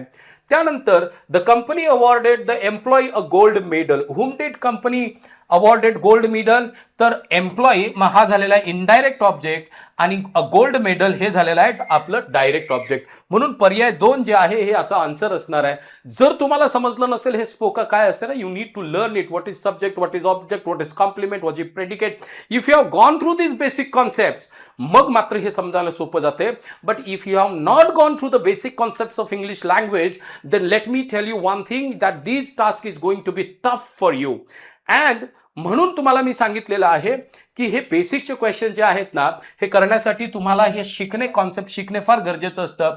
मग पहिली आहे ऑब्जेक्ट कॉम्प्लिमेंट, दुसरी सब्जेक्ट कॉम्प्लिमेंट, तिसरा इनडायरेक्ट ऑब्जेक्ट आणि चौथं जे दिलेलं आहे तो डायरेक्ट ऑब्जेक्ट. कुठं दिलेला आहे, पर्याय 2 मध्ये. And therefore option 2 is the right answer. त्यानंतर दिलेला आहे give the synonym of aspirative. मग इथं जो वर्ड दिलेला आहे तो आहे ॲस्पिरिटिव्ह आणि विचारलेला आहे याचं काय होणार आहे. मग रफनेस, ह्युमेन, सिव्हिटी, आणखीन त्याच्या बोन व्होएज, अशा प्रकारचे शब्द जे आहेत ना ते त्यांनी आपल्याला. तर रफनेस हा त्याचा अर्थ होतो का, तर 100% त्याचा अर्थ होतो रफनेस. काय अर्थ होतो याचा? रफनेस हा अर्थ होतो. ऍस्पिरिटी म्हणजे काय होतं, तर रफनेस होतो. याला आणखी काय म्हणू शकतो, सिव्हिरिटी म्हणू शकतो. सिव्हिरिटी, रफनेस, ऍस्पिरिटीचे काय आहेत, मिनिंग आहेत. मग ए आणि सी हे याचं काय झालेलं आहे, सिनोनिम झालेलं आहे. मग त्याच्यानंतर ह्युमन तर होणार नाही. मग ह्युमन होणार नाही तर मग उरलं काय तुमच्याकडे, ए आणि सी कुठं दिलेलं आहे, पर्याय क्रमांक 2 मध्ये. मग इथं दिलेला आहे आता हा जो दिलेला आहे बोन व्होयेज. बोन व्होयेज हे ऍक्च्युली एक फ्रेंच एक्सप्रेशन आहे ज्याचा अर्थ होतो हॅव अ गुड जर्नी वगैरे, अशा प्रकारे त्याचा प्रयोग केला जातो बोलताना. नेक्स्ट क्वेश्चन जो दिलेला आहे तो आहे क्वेश्चन नंबर 62. म्हणतो we are starting the English course in February. The president of USA is to visit India next month. Don't worry if I am late tonight. This passenger train might leave the station soon. यामध्ये we are starting हे सर्वच्या सर्व वाक्य आपल्याला कुठला tense दाखवतात, future tense दाखवतात. We are starting the English course in February. That means this course has not been started yet. तो स्टार्ट होणार आहे. मग झालाय का, नाही. ऍक्च्युली लक्षात घ्या, when you want to express something in future tense, it is not only future tense that can denote the future. There are other 2 tenses which can be used to denote future action plan, future fixed plan. त्यामध्ये 2 tenses आहेत, एक आहे simple present tense आणि दुसरा आहे present continuous tense, ज्यांचा future event दर्शवण्यासाठी प्रयोग केला जाऊ शकतो. वी आर स्टार्टिंग हे झालेलं आहे present continuous tense. The president of USA is to visit. Simple present tense, don't worry, simple present tense. This passenger train might leave the station soon. सर्व simple present tense आहेत. मग आता इथं लक्षात घ्यायचं आपल्याला, ह्या सर्व घटना फ्युचरच्या आहेत, आताची एकही घटना नाही. म्हणून आपल्याला याचंच आन्सर सिलेक्ट करावं लागेल. All the above sentences express the action in the future. फ्युचरचे ऍक्शन दर्शवत आहेत, म्हणून 4 नंबर याचा आन्सर आहे. नेक्स्ट वर्ड आपल्याला इथं दिलेला आहे, yesterday while wandering in the market I came across होते, कम ऑफ होत नाही, कम अबाउट होत नाही. त्यामुळे केम अक्रॉस म्हणजे काय, अचानक गाठ पडणे. काय होतं याचा अर्थ, अचानक गाठ पडणे, अचानक गाठ पडणे. ठीक आहे. To meet accidentally, to meet accidentally जे असतं ना त्याला म्हटलं जातं yesterday while wandering in the market I came across my old school friend. Come across नाही, इथं काय पाहिजे होतं, केम अक्रॉस. काय पाहिजे होतं, केम अक्रॉस. हे थोडीशी स्पेलिंग एरर झालेली आहे. It should have been came across. Now let us move to the next one. मग नेक्स्ट जो दिलेला आहे तो आहे did the committee finalise the annual budget report. आता याच्यामध्ये which of the following is the correct passive structure corresponding to the sentence. मग हे जे सेंटेन्स दिलेलं आहे याचं करेक्ट पॅसिव्ह शोधायचं आहे. मग हॅज द अॅन्युअल, इथं डीड दिसतोय. लक्षात घ्या, ज्या वाक्याचे म्हणजे वाक्य जर समजा यस नो टाईप क्वेश्चन असेल आणि त्याच्या सुरुवातीला डीड असेल तर त्याचं खाली वॉज किंवा वर मध्ये रूपांतर होईल. डू असेल तर ॲमिजार, डज असेल तर ॲमिजार मध्ये रूपांतर होते. मग इथं मी ऑलरेडी सांगितलं वॉज इथं होणार आहे, तर हे 2च वाक्यात दिलेलं आहे, दुसरं आणि तिसरं. मग हे वाक्य जे आहे ते सिंपल पास्ट टेन्स आहे, तर इकडे सुद्धा सिंपल पास्ट टेन्स पाहिजे. मग was the annual budget report being finalise. Being म्हटलं की कंटिन्युअस येते आणि आपण कंटिन्युअस टेन्स बद्दल बोलत नाही आहे. Did the committee finalise the annual budget report हे वाक्य आहे, सिंपल पास्ट आहे. मग उरलं काय, पर्याय 3 was the annual budget report finalised by the committee. That is the right expression and hence option 3 is our answer. Now let us move on to the next one. The next one is give the opposite of the following words. Deficit, shallow and repulsive. डेफिसिटचा अर्थ काय होतो, तर एखाद्या गोष्टीची कमी, कमतरता. मग आता इथं विचारलंय अपोजिट. अपोजिट म्हणजे काय, मग डेफिशिट म्हणजे कमतरता आणि सरप्लस म्हणजे पाहिजे त्याच्यापेक्षा अधिक. अँड देअरफॉर सरप्लस जो आहे याच्या अपोजिट आहे जो 2च ऑप्शन मध्ये आहे, एक ऑप्शन 1 ए आणि एक ऑप्शन 3. दुसरा आहे शालो. शालो म्हणजे उथळ. मग शालो म्हणजे काय होते, लक्षात घ्या, शालो म्हणजे उथळ. शालोचा अर्थ होते उथळ, लक्षात घ्या. आणि डेफिशिटचा अर्थ होते कमतरता. कमतरता हा त्याचा अर्थ झालेला आहे. मग शालो उथळ होत असेल तर डीप जे आहे हे खोल होतं, म्हणून याचा जो अँटोनम होईल तो अपोजिट वर्ड जो होईल तो होणार आहे डीप. म्हणून याच्यासाठी डीप पहिल्या ऑप्शन मध्ये दिलेला आहे, इथं दिलेलं नाही, म्हणून पहिलं ऑप्शन याचं एरर आहे. Repulsive that distract the thing from you, आणि अट्रॅक्टिव्ह जे तुमच्याकडे खेचून आणतंय, आणि म्हणून ऑप्शन 1 जे आहे हे याचं राईट आन्सर आहे. The next question is identify the auxiliary verbs and lexical verbs in the given sentence. हे sentence दिलेला आहे, be quiet in the library. We have had a lot of problems with this computer lately. Do your homework regularly. Are you doing computer science at college? असं दिलेलं आहे आणि इथं म्हटलेलं आहे, हे लक्षात घ्या, बी लेक्सिकल, बी ऑक्झिलरी, बी लेक्सिकल, बी लेक्सिकल. मग बी कोणता व्हर्ब आहे? तर बी हा लेक्सिकल व्हर्ब आहे, एवढं लक्षात घ्यायचं आहे. कोणता व्हर्ब आहे हा? बी. तर हा लेक्सिकल व्हर्ब आहे, इथेही दिलेला आहे, इथेही दिलेला आहे, इथेही दिलेला आहे. हॅव ऑक्झिलरी आहे, हॅड लेक्सिकल आहे, बरोबर आहे. हॅव, हॅड ऑक्झिलरी नाही, मग हे दोन पर्याय आपला आन्सर असणार नाही. हॅव आणि हॅड हे दोन व्हर्ब इथं दिलेले आहेत. मग हॅव काय झालेला आहे इथला? Auxiliary verb. हॅड हा मेन व्हर्ब म्हणजे लेक्सिकल व्हर्ब. मग इथं मात्र हॅडला ऑक्झिलरी व्हर्ब म्हटलेला आहे. इथं चौथ्या पर्यायामध्ये सुद्धा हॅडला ऑक्झिलरी व्हर्ब म्हटलेला आहे. त्यामुळे 2 आणि 4 पर्याय उत्तराच्या शर्यतीतून बाद होतात. उरलेत आपल्याकडे 1 आणि 3, जिथं हॅवला 3 सुद्धा गेला, किंवा कारण की हॅवला लेक्सिकल व्हर्ब म्हटलेला आहे आणि हॅव इथं लेक्सिकल व्हर्ब नाही, हॅव इथं ऑक्झिलरी व्हर्ब आहे. लक्षात घ्या, कोणता व्हर्ब आहे हा? ऑक्झिलरी व्हर्ब आहे. त्यामुळे पर्याय जो उरलेला आहे 1 नंबरचा तो आन्सर असेल. मग आता तुम्हाला लेक्सिकल व्हर्ब माहित नसेल तर तुम्ही माहित करून घेतलं पाहिजे. लक्षात घ्या, व्हर्बचे 15 टाइप्स आहेत. There are 15 types of verbs and you must know each of them. What are the strong verb, weak verb, regular verb, irregular verb, lexical verb, linking verb, dynamic verbs, defective verbs, transitive verbs, intransitive verbs, finite verb, non-finite verbs, auxiliary verbs, main verbs, stative verbs. हे सर्व verbs आपल्याला माहित असायला पाहिजे, जेणेकरून असे प्रश्न जर त्याच्यावरती आले तर आपले प्रश्न आपल्याला त्याचं उत्तर येईल, अदरवाईज येणार नाही. मग इथं तुम्हाला कळलं नसेल तर मी तुम्हाला एका शब्दात इथं समजावून सांगतो. Lexical verbs are is equal to main verbs or principal verbs. वाक्यातले जेवढेही मेन व्हर्ब्स असतात त्यांना लेक्सिकल व्हर्ब्स म्हणतात. बस इथं मी मेन व्हर्ब्स ऐवजी लेक्सिकल व्हर्ब हा शब्द वापरलेला आहे. I hope you understood this. Now let us move on to the next question. Give the antonym of the following words. Illusion, मग इल्युजनचा काय विचारलेला अँटोनम? मग मिरेज, रियालिटी, इमॅजिनरी असे यांनी काय दिलेले आहे? शब्द दिलेले आहेत. मग रियालिटी, इल्युजनचा हा काय होणार आहे? विरुद्धार्थी होणार आहे. डिल्युजन, मिरेज आणि इमॅजिनरी हे तिन्ही याचे सिनोनिम आहेत. हा डिल्युजन, इल्युजन, ठीक आहे. त्याच्यानंतर मिरेज आणि इमॅजिनरी हे तिन्ही सिनोनिम होतात. अँटोनम मात्र रियालिटी होणार आहे, म्हणून पर्याय 3 याचा आन्सर असणार आहे. नेक्स्ट क्वेश्चन जो दिलेला आहे तो आहे fill in the blanks. Although Tina is an atheist, she god when in trouble. मग she carry out god when in trouble, she carry on, she call up, she follow. आता लक्षात घ्या, धावा करणे देवाच्या. Although Tina is an atheist, ती देवात विश्वास करत नाही. She god when in trouble, परंतु जेव्हा ती याच्यात असते, ऑल्दो काय दाखवते? कॉन्ट्रास्ट दाखवते. ऑल्दो, दो, इवन हे काय दाखवतात? कॉन्ट्रास्ट सिच्युएशन दाखवतात. मग इथं दाखवले की ते एथिस्ट आहे, तिचा देवात विश्वास नाही, पण संकटात आली तर मात्र देवाला हाका मारते. मग आपण धावा करण्यासाठी ज्या फ्रेझल व्हर्बचा उपयोग करत असतो ती आहे कॉल अप, आणि म्हणून इथं होणार आहे although Tina is an atheist, she call up god when in trouble. मग दुसरा आहे yesterday our neighbours fall out on trivial matter. Fall आउटचा अर्थ होते टू क्वारल, ऑल्टरकेशन, भांडणं जे असतात ते. त्यानंतर the manager is trying to figure out the concept of new project, हे त्याचा आन्सर असणार आहे पर्याय क्रमांक 3. कॅरी आउटचा अर्थ काय होते? ते एखाद्या गोष्टीला to continue, carry on, to continue दोन्ही एकसारखे आहेत मीनिंग त्याचे. आणि फॉलोआउट म्हणजे काय? तर भांडण करणे, to fight, to quarrel, to have an altercation on small things, to hassle. Hassle हा एक शब्द प्रयोग त्याच्यासाठी केला जातो, एवढं लक्षात घ्या. आणि हे शब्द तलाठीला सुद्धा आलेले आहेत. याच्या आधी जो मेटिक्युलस घेतला ना तुम्ही बघा 2023 हा शब्द तिथं विचारलेला आहे, त्याचं सिनोनिम अँटोनिम्स विचारलेलं आहे मेटिक्युलसचं. त्यामुळे व्होकॅब्युलरी चांगली असेल ना, ही व्होकॅब्युलरी तुम्हाला इथंच नाही, एमपीएससीचे जे कंबाईन ग्रुप बी, ग्रुप सी एक्झाम नाही, याच्या व्यतिरिक्त ज्या एक्झाम होतात तिथं तुम्हाला 100% हेल्प करत असते. नेक्स्ट क्वेश्चन जो आहे तो आहे match the sentence with the types. Finish the work.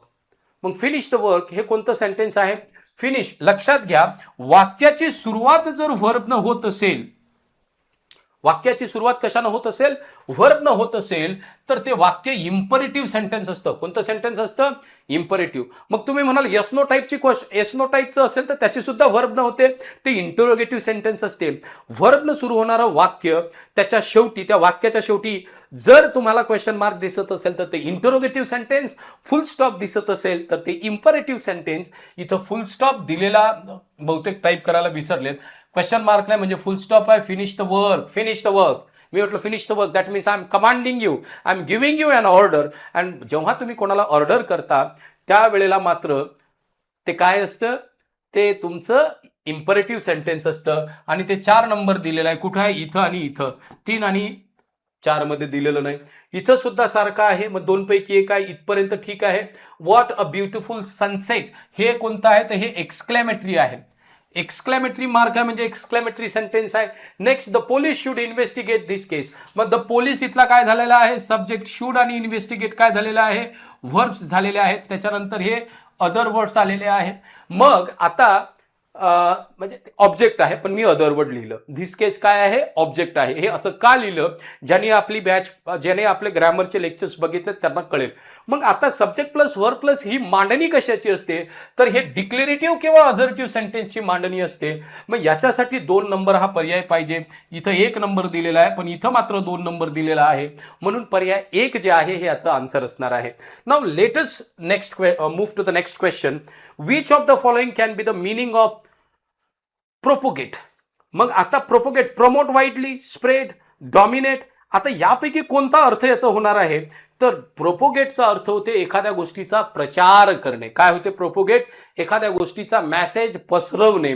मग प्रोपोगेट म्हटल्याच्या नंतर याचं जे आन्सर यायला पाहिजे म्हणजे प्रमोट वाईडली हा सुद्धा एक त्याचा अर्थ होऊ शकते आणि स्प्रेड हा सुद्धा त्याचा अर्थ होऊ शकते. म्हणून याचं ए आणि बी पर्याय क्रमांक 3 जो दिलेला आहे हे याचा आन्सर असतं. आता हे याचा आन्सर असणार आहे. जसं मी सांगितलं हे याचा आन्सर आहे. इथपर्यंत कोणाला काहीही प्रश्न नाही. हे डॉमिनेट सर्वांना माहित आहे. डॉमिनेटचा अर्थ काय होते सांगण्याची गरज नाही आहे. मग इथं नेक्स्ट क्वेश्चन आहे, identify the active form of the following sentence. मग it has been widely presumed by analyst that the market will stabilize next quarter. इथं काय म्हटलेलं आहे त्यांनी? Identify the active form of the following sentence. हे passive मध्ये आहे, त्याचा ऍक्टिव्ह फॉर्म ओळखा. मग आता हे करताना तुम्ही पहिल्यांदा बघायचं आहे विल स्टॅबलाइज हा ऍक्टिव्हच फॉर्म आहे, याला बदलायचं नाही. ठीक आहे. मग इथं हॅज बीन वाईडली प्रिझ्युम जे आहे हा पॅसिव्ह फॉर्म आहे, त्याला ऍक्टिव्ह मध्ये आणावं लागेल. मग it has been widely presume by analyst. कोणाला? अॅनालिस्टला. म्हणजे याचा अर्थ सुरुवातीला अॅनालिस्ट यायला पाहिजे, ते फक्त इथं आहे 3 वाक्यात, चौथ्यात दिलेलं नाही म्हणून चौथा आन्सर असणार नाही. अॅनालिस्ट इथं हॅज बीन दिलेलं आहे म्हणजे या हॅज बीनचं काय होणार आहे? आता अॅनालिस्ट हे प्लुरल आहे. मग प्लुरल आहे तर हॅजचं हॅव मध्ये रूपांतर होईल, ते इथं झालेलं आहे. बाकी कुठंच झालेलं नाही. म्हणून पर्याय 1 याचं उत्तर आहे. Analyst have widely presumed. लक्षात ठेवायचं आहे. काय लक्षात ठेवायचं आहे? वाक्यात जर हॅव किंवा has plus bin plus V3 आलं असेल तर हे पॅसिव्हचं स्ट्रक्चर आहे आणि त्याचं ऍक्टिव्हचं स्ट्रक्चर होते हॅव किंवा हॅज प्लस V3. मग इथंच दिलेलं आहे फक्त हॅव आणि V3 इथंच दिलेलं आहे. म्हणून हे याचं उत्तर आहे पर्याय 1. नेक्स्ट क्वेश्चन आहे, choose the correct alternative to complete the sentence. Sophia meets Benjamin when she was going out with her friends, has met Benjamin when she was going out with her friends, met Benjamin when she was going out with her friends, had met. तर लक्षात घ्या when इथं दिलेलं आहे past continuous आहे, पास्टची गोष्ट आहे. मग इथं आपल्याला प्रेझेंटचं काहीच काम नाही आणि इथं आपल्याला काही कुठल्याही गोष्टीचा सिक्वेन्स दाखवत नाहीये, त्यामुळे पास्ट परफेक्टची गरज नाही आहे, फक्त सिंपल पास्टची गरज आहे. आणि म्हणून पर्याय 3 मेट हे आपलं आन्सर असणार आहे. Sophia met Benjamin when she was going out with her friend. हा टेन्स सिक्वेन्सचा प्रश्न आहे. नेक्स्ट वर्ड आहे द वर्ड ॲनिमॉसिटी. याच्या आधी थोड्या वेळापूर्वी आलेला आहे ॲनोमॅसिटी. ॲनोमॅसिटीचा अर्थ काय होते? शत्रुत्व. काय होते याचा अर्थ? शत्रुत्व. The word stands in synonyms relationship with the word. Okay, the word animosity stands in synonyms. Okay, synonyms पाहायचं आहे. मग इथं दिलेला आहे एक्स्ट्रावॅगंट, अफेक्शन, लव आणि त्याच्यानंतर दिलेला आहे मेलाइस. हे 4 वर्ड इथं दिलेले आहेत आणि याचा सिनोनिम्स आपल्याला जो दिसतोय तो एक्स्ट्रावॅगंट होऊ शकतो का? तर इथं बघा अफेक्शन, लव, तर इथं याचा सिनोनिम होणार नाही हे आपल्याला स्पष्ट दिसतं. मग एक्स्ट्रावॅगंट, एकदम एक्स्ट्रावॅगंट मतलब उधाळ्या. The one who spends money is called extravagant. Extravagant इथं होणार नाही. मग उरला मेलाइस. मग आता या मेलाइसचा अर्थ काय होते? तो मेलाइसचा अर्थ होतो ॲनिमॉसिटी किंवा याला आपण असं म्हणूया, याचा अर्थ होतो इल विल सुद्धा होतो याचा अर्थ काय होतो, याचा अर्थ इल विल सुद्धा होतो, एनमिटी सुद्धा होतो, याचा अर्थ काय होतो, एनमिटी सुद्धा होतं. हे अशा प्रकारचे अर्थ कशाचे होतात, एनमिटी असेल, इलविल असेल, अॅनिमॉसिटी असेल, हे मेलाइसचे अर्थ होतात. मग मेलाइसचा सिनोनिम आपल्याला विचारला असेल, अॅनिमॉसिटीचा सिनोनिम विचारला असेल, तो मलाइस व्हायला पाहिजे किंवा मेलाइस व्हायला पाहिजे, जसं तुम्ही त्याला प्रोनाउन्स करता तशाप्रमाणे. Next question is the new product will be launch next month. The teacher has taught the lesson. Has the faulty circuit been repaired by the technician? A new novel is being written by the renowned author. Identify the correct sentences in passive voice. पॅसिव्हचं correct structure इथं ओळखायचं आहे. The new product will be launched next month. Will be launched पॅसिव्हचं structure आहे, ठीक आहे. त्यानंतर the teacher has टॉट. हॅजच्या नंतर काय आलेलं आहे इथं, V3. Have has plus V3 हे ऍक्टिव्हचं स्ट्रक्चर आहे, त्यामुळे बी असणार नाही. म्हणून जिथं बी हे उत्तरात दिलं असेल तो पर्याय आपल्या उत्तराच्या शर्यतीतून बाद होतो. And therefore option 2 and 3 we already have eliminated it, ठीक आहे. आता नेक्स्ट उरलेला आहेत सी आणि D. Has the faulty circuit been repaired by the technician. हे बरोबर आहे. म्हणजे जिथं सी असेल तिथं उत्तर असेल आपलं. इथं सुद्धा सी आहे, इथं सुद्धा सी आहे. A new novel is being written by the renowned author. हे सुद्धा बरोबर आहे. म्हणून पर्याय 4 जे आहे हे याचा आन्सर असणार आहे. ए नंबर सी, डी आणि ए हे आपले पॅसिव्ह व्हॉइसमध्ये आहे. फक्त बी जे आहे ते आपलं ऍक्टिव्ह व्हॉइसमध्ये आहे. आणि ए, सी, डी हे पर्याय 4 मध्ये दिलेलं आहे. म्हणून पर्याय 4 आपलं काय झालेलं आहे, answer. Next one is fill in the blank with the most appropriate form of the verb given in the bracket. I blank have been using this laptop since I started my graduation. मग graduation पासून since इथं दिलेलं आहे. ज्या वाक्यात since आणि for असतं ते वाक्य एकतर परफेक्ट टेन्समध्ये लिहावं लागतं किंवा मग परफेक्ट कंटिन्युअस टेन्समध्ये लिहावं लागतं. कुठल्या टेन्समध्ये, परफेक्ट कंटिन्युअस टेन्समध्ये लिहावं लागतं, एवढं लक्षात घ्या. मग इथं ते दिलेलं आहे हॅव बीन युझिंग, हे परफेक्ट कंटिन्युअसमध्ये आहे. मग इथं I am using, would have been using हे स्ट्रक्चर चुकीचे आहेत, आपले येणार नाहीत. आय एम युझिंग हे present continuous, would have been using तर येणारच नाही, त्यामुळे हे सुद्धा गेलं. हॅज बीन युझिंग इथं दिलेलं आहे, परंतु लक्षात घ्या आईच्या सोबत हॅज येत नसते, आईच्या सोबत हॅव येत असते. म्हणून हॅव बीन युझिंग हे स्ट्रक्चर आपण घेणार आहे आणि त्यामुळे पर्याय 4 आपलं आन्सर असणार आहे. नेक्स्ट क्वेश्चन काय आहे, the next question is find the correct option to match the pairs of following phrases with their meaning. Carry on. Carry on to continue doing something. आत्ताच थोड्या वेळापूर्वी बोललेलो आहे. To continue doing something 4 number कुठं दिलेला आहे, पर्याय 1 आणि पर्याय 4 मध्ये, ठीक आहे, 2 मध्ये. मग पर्याय 3 आणि 4 आपला आन्सर असणार नाही. त्यानंतर दिलेला कॅरी आउट. मग कॅरी आउटचं काय होतंय तर to execute, to implement the plan, to execute something, to implement something. मग कॅरी आउट ज्या वेळेला म्हणतो तर त्याचं यायला पाहिजे पर्याय 3. हे इथं सुद्धा दिलेलं आहे, इथं सुद्धा दिलेलं आहे. त्याच्यानंतर इथं दिलेलं आहे कॅरी ऑफ. मग कॅरी ऑफ म्हटल्यानंतर तर काय होतं, to win or achieve something. Carry off याच्या आधी विचारलेलं आहे परीक्षेमध्ये. मग कॅरी ऑफ म्हटल्याच्या नंतर याचा अर्थ होते to win or achieve something. हे पर्याय क्रमांक 2 मध्ये दिलेलं आहे. Carry weight, to have influence. I carry weight म्हणजे I have influence on something. तर हे त्याचे अर्थ होतात म्हणून, आणि ते कुठं दिलेले आहेत, पर्याय 1 मध्ये, म्हणून पर्याय 1 याचा आन्सर असेल. नेक्स्ट क्वेश्चन इज, आता हा नेक्स्ट क्वेश्चन बघूया. नेक्स्ट क्वेश्चन म्हणतोय identify the correct conditional sentences. पहिला, if I am you I would not accept this offer. If she had practised well she would have won the trophy. If you hit ice it melts. If you hit ice, it melts. मग आता यांनी विचारलेलं आहे की याचं उत्तर सांगा काय आहे. मग आता इफ आय एम यू नाही होणार, हे चुकलेलं आहे. मग जिथं ए असेल ते आपले पॉसिबिलिटी पहिलंच बाद होते, ते उत्तर असणार नाही. का, कारण कंडिशनल सेंटेन्स आहे. If I am you I would not accept this offer. ही कंडिशन जी आहे ही सब्जेक्टिव्ह मूडची कंडिशन आहे. कुठली आहे, सब्जेक्टिव्ह मूडची आहे. अनरियल पास्ट इथं दिलेला आहे. काय दिलेला आहे, अनरियल पास्ट दिलेला आहे. वाक्यात अनरियल पास्ट असेल, सब्जेक्टिव्ह मूड असेल तर तिथं वर हा व्हर्ब वापरला जातो, एम, इज, आर हे व्हर्ब वापरले जात नाही, म्हणून हे चुकलेलं आहे. If she had practised well she would have won the trophy, हे बरोबर आहे. Option B is absolutely right. If you hit ice it melts. आता इथं ह्या कंडिशनल क्लॉजमध्ये एक लक्षात घ्या, कंडिशनल क्लॉजमध्ये असं म्हटलं जातं, जर दिलेला कंडिशनल क्लॉज हा सिम्पल प्रेझेंटमध्ये असेल तर त्याच्यानंतर येणाऱ्या मेन क्लॉजमध्ये आपल्याला सिंपल फ्युचर टेन्स पाहिजे. कुठला टेन्स पाहिजे? सिंपल फ्युचर टेन्स पाहिजे, अशी याची मागणी असते. परंतु जर कंडिशनल क्लॉजमध्ये तुम्हाला युनिव्हर्सल ट्रूथ दिलं असेल, कुठलं ट्रूथ दिलेलं असेल?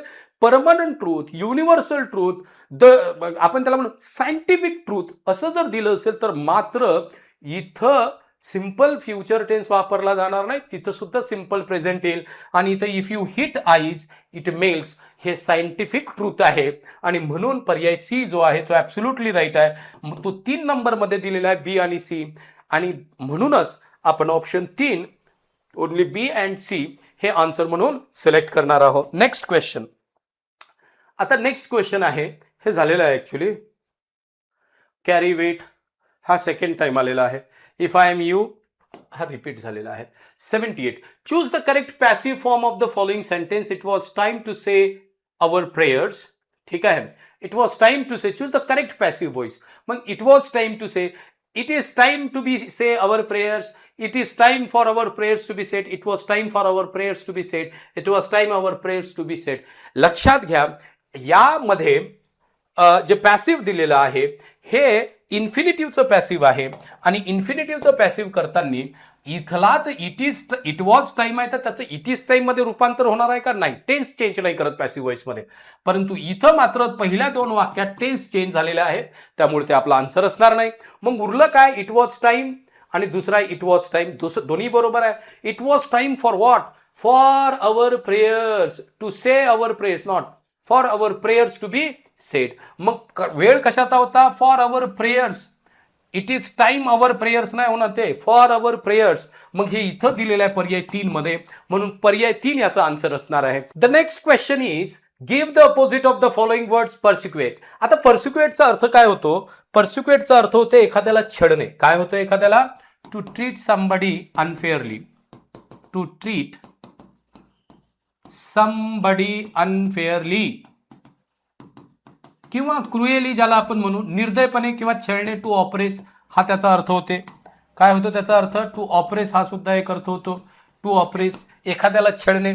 पण इथं जे दिलेला रिकॉम्पेन्स आणि रिड्रेस, तर हे त्याच्या विरुद्ध अर्थी आहेत. रिकॉम्पेन्स म्हणजे नुकसान भरपाई देणे, रिड्रेस म्हणजे झालेले नुकसान जे आहे किंवा प्रॉब्लेम आहे तो ॲड्रेस करणे.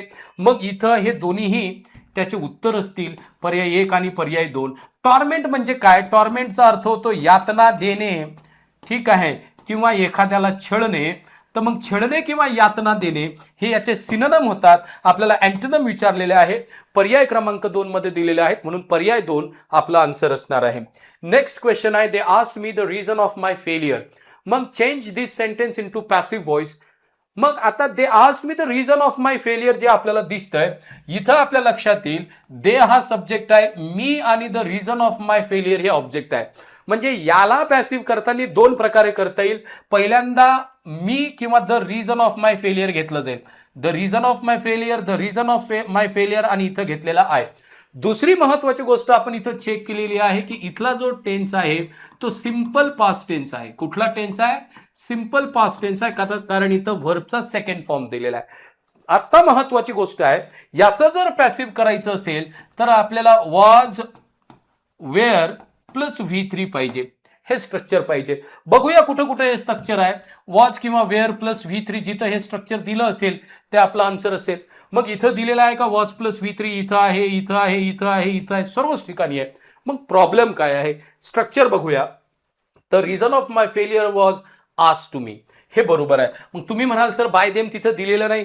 ज्या वेळेला वाक्याचा, ज्या वेळेला सेंटेन्सचा सब्जेक्ट हा वेग असतो, अनक्लिअर असतो किंवा अंडरस्टूड असतो, त्यावेळेला त्याला बाय प्लस सब्जेक्ट मेन्शन करण्याची गरज नसते, म्हणून ए बरोबर आहे.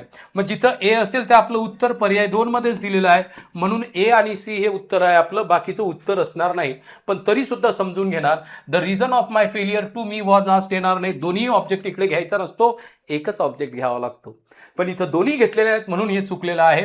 आणि नेक्स्ट जे म्हणते I was asked of my failure the reason, हे स्ट्रक्चर चुकीचं आहे म्हणून ए अँड सी हे आपलं आन्सर झालेलं आहे.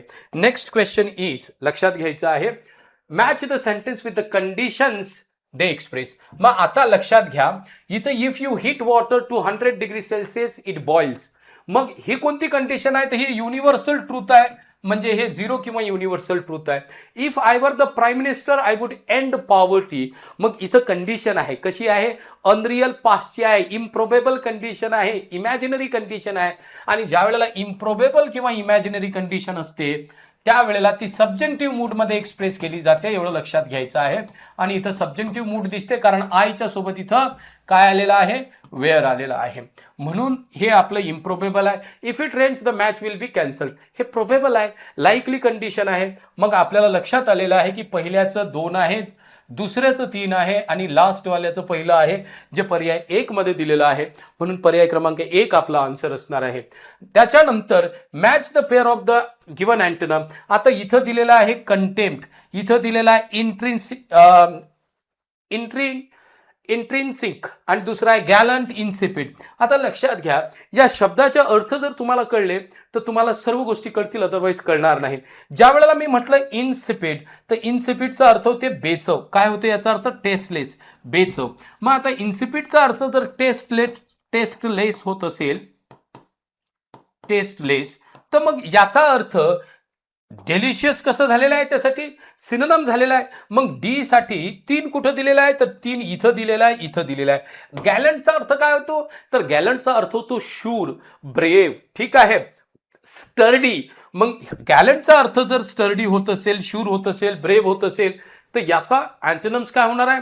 कावर्ड होणार आहे. म्हणजे सी चा ऑप्शन काय येणार आहे? 4. मग सी साठी 4 कुठं दिलेला आहे? पर्याय क्रमांक 4 मध्ये, म्हणून पर्याय क्रमांक 4 याचा आन्सर आहे. मग इथं दिलेला आहे इंट्रिन्सिक. मग इंट्रिन्सिकचा अर्थ काय होतो? तर इंट्रिन्सिकचा अर्थ आपल्याला समजून घेतल्याशिवाय बाकीच्या गोष्टी समजणार नाही. तर इंट्रिन्सिकचा अर्थ होतो आतील, एक्स्ट्रेनियस म्हणजे बाहेरचा, हा होतो याचा अर्थ बाह्य, याचा अर्थ होतो बाह्य. इंट्रिन्सिक म्हणजे आतील आणि एक्स्ट्रेनियस म्हणजे बाह्य. बघा हे बरोबर मॅच झाले की नाही. मग त्याच्यानंतर झालेलं आहे कंटेम्प्ट आणि मग त्याचं झालेलं अप्रूव्ड. कंटेम्प्ट म्हणजे तिरस्कार आणि अप्रूव्ह म्हणजे मान्य आहे. म्हणजे जे मान्य नाही ते कॉन्टेम्प्ट मध्ये जाईल आणि जे मान्य आहे ते अप्रुव्हल मध्ये जाईल. आता हे कंटेक्स्ट बेस्ड क्वेश्चन घेतलेले आहेत, कंटेक्स्ट मॅच होतोय आणि म्हणून याचं जे आन्सर आलेलं आहे ते आहे पर्याय क्रमांक 4. यानंतर नेक्स्ट क्वेश्चन आहे I wish I had met her, I her surprise. मग I wish I had met her हा एक इथं दिलेला आय विश्ड. मग I wish I had met her, I would given her. आता लक्षात घ्या, आय वुड गिवन हर, वुडच्या नंतर वर्बचा थर्ड फॉर्म तर येत नाही हे आपल्याला माहिती आहे, त्यामुळे पर्याय क्रमांक 1 आपला आन्सर असणार नाही. I would have been given हे येणार नाही कारण हे पॅसिव्हचं स्ट्रक्चर आहे. मग उरले काय? वुड हॅव गिवन आणि विल हॅव गिवन. आता हे जे स्ट्रक्चर आहे हे स्ट्रक्चर आपलं अनरियल पास्टचं आहे. अनरियल पास्टसाठी विल हॅवचा प्रयोग करत नाहीत, वुड हॅवचा प्रयोग करतात, म्हणून याचा आन्सर असणार आहे I wish I had met her, I wish I had met her, I would have given her surprise. मग म्हणून याचं पर्याय क्रमांक 2 जे आहे हे आन्सर असणार आहे. नेक्स्ट क्वेश्चन आहे identify the correct sentences. If he were you he would not do that. If he were you यांनी काय म्हटलं? करेक्ट सेंटेन्स हे बरोबर आहे. वर I you I would not do that, ठीक आहे. त्याच्यानंतर दिलेलं आहे, आता एक लक्षात आलं आपल्याला करेक्ट विचारलं, जिथं ए असेल ते आपलं आन्सर आहे, जिथं नसेल ते आन्सर असणार नाही. याचं आन्सर जे आहे ते आहे ए बी सी, तिन्ही बरोबर आहेत, म्हणून याचं काय झालेलं आहे? आन्सर पर्याय क्रमांक 3 आलेला आहे. नेक्स्ट क्वेश्चन जो आहे तो आहे identify from the following the sentence with correct use of preposition. I have been writing this book since last November. I have been writing, मग हे वाक्य बरोबर आहे का? तर हो. वाक्यात सिन्स असेल, लास्ट असेल तर सिन्स वापरतात, द लास्ट असेल तर फॉर, मग हे बरोबर आहे. I have not seen her for the past 6 months, हे सुद्धा बरोबर आहे. I have not seen her for the past 6 months. त्याच्यानंतर I have been writing this book, आपल्याला काय विचारलेलं आहे? Correct uses. I have been writing this book for last November नाही होणार. मग फॉर लास्ट नोव्हेंबर होणार नाही म्हणजे सी चुकलेला आहे. म्हणजे जिथं सी असेल ते आपलं उत्तर असणार नाही. मग ए बी तर उत्तर आलेलं आहे. I have not seen her since the past 6 months होणार नाही. फॉर द पास्ट 6 months पाहिजे. मग म्हणून सी आणि डी गेले. उरलं काय? ए आणि बी. कुठं दिलेला आहे? पर्याय क्रमांक 1. म्हणून पर्याय 1 आपला आन्सर असणार आहे. नेक्स्ट आहे he listen to my request with indifferences. मग choose the alternative that can replace the underlined word effectively. Disinterest, concern, displeasure, caution अशा प्रकारचे पर्याय इथं दिले आणि या पर्यायामधून आपल्याला एक सिलेक्ट करायचं आहे. मग आता इंडिफरन्सेस म्हटल्याच्या नंतर डिसइंटरेस्ट येणार आहे. इंडिफरन्सेस म्हटल्यानंतर choose the alternative that can replace, ज्याला रिप्लेस करू शकतो डिसइंटरेस्ट म्हणजे त्याला काहीच कन्सर्न नाही. He listen to my request with disinterest म्हणजे त्याला काहीच रस नव्हता. विथ कन्सर्न होणार नाही. विथ डिस्प्लेजर, विथ कॉशन होणार नाही. He listen to my request आहे. मग रिक्वेस्ट हे कॉशननं लिसन होणार नाही, डिस्प्लेजरनं लिसन होणार नाही, कन्सर्न नाही, disinterest. The next question is identify the grammatically correct sentence. I seen a good film yesterday. लक्षात घ्या, कुठलाही सब्जेक्ट असो, सब्जेक्ट नंतर लगेच व्हर्बचा थर्ड फॉर्म कधीच वापरला जात नाही. त्यामुळे हा पर्याय चुकलाय. नेक्स्ट म्हणते की the train had left before I arrived. हे बरोबर आहे. का? कारण पास्टच्या 2 ऍक्शन आहेत. पास्टची पहिल्यांदा झालेली जी घटना असते ती पास्ट परफेक्ट मध्ये आणि त्याच्यानंतर दुसरी जी घटना घडलेली असते ती सिंपल पास्ट मध्ये लिहिली जाते. म्हणून हे वाक्य बरोबर आहे. पहिली घटना आहे ट्रेन निघून गेली आणि दुसरी घटना आहे की मी आलो. म्हणजे पहिली घटना कोणती घडली? ट्रेन निघून जाण्याची आणि त्याच्यानंतर मी पोहोचलोय. म्हणून मी पोहोचण्याची घटना ही सिंपल पास्ट मध्ये, तर पहिली घटना ही पास्ट परफेक्ट मध्ये. म्हणून हे वाक्य बरोबर आहे. Next, if I had a car things would be fine. हे सुद्धा बरोबर आहे. हे सब्जेक्टिव्ह मूडचं वाक्य आहे. त्याच्यानंतर he read the Bhagavad Gita every day. हे मात्र वाक्य चुकलेलं आहे. कारण हीच्या नंतर व्हर्बचा 5वा फॉर्म पाहिजे म्हणजे V5 पाहिजे जो सिंग्युलर असतो. परंतु यांनी V1 दिलेला आहे म्हणून हे चुकलेलं आहे.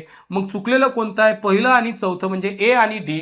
आपल्याला काय विचारलेलं आहे? करेक्ट विचारलेलं आहे. बी आणि सी बरोबर आहे जे पर्याय क्रमांक 1 मध्ये दिलेलं आहे. म्हणून पर्याय क्रमांक 1 आपला आन्सर असणार आहे. Now let us move on to the next one. Give the synonyms of the following words incredible, majestic, calamity. आता इनक्रेडिबल म्हटलं की काय होणार आहे?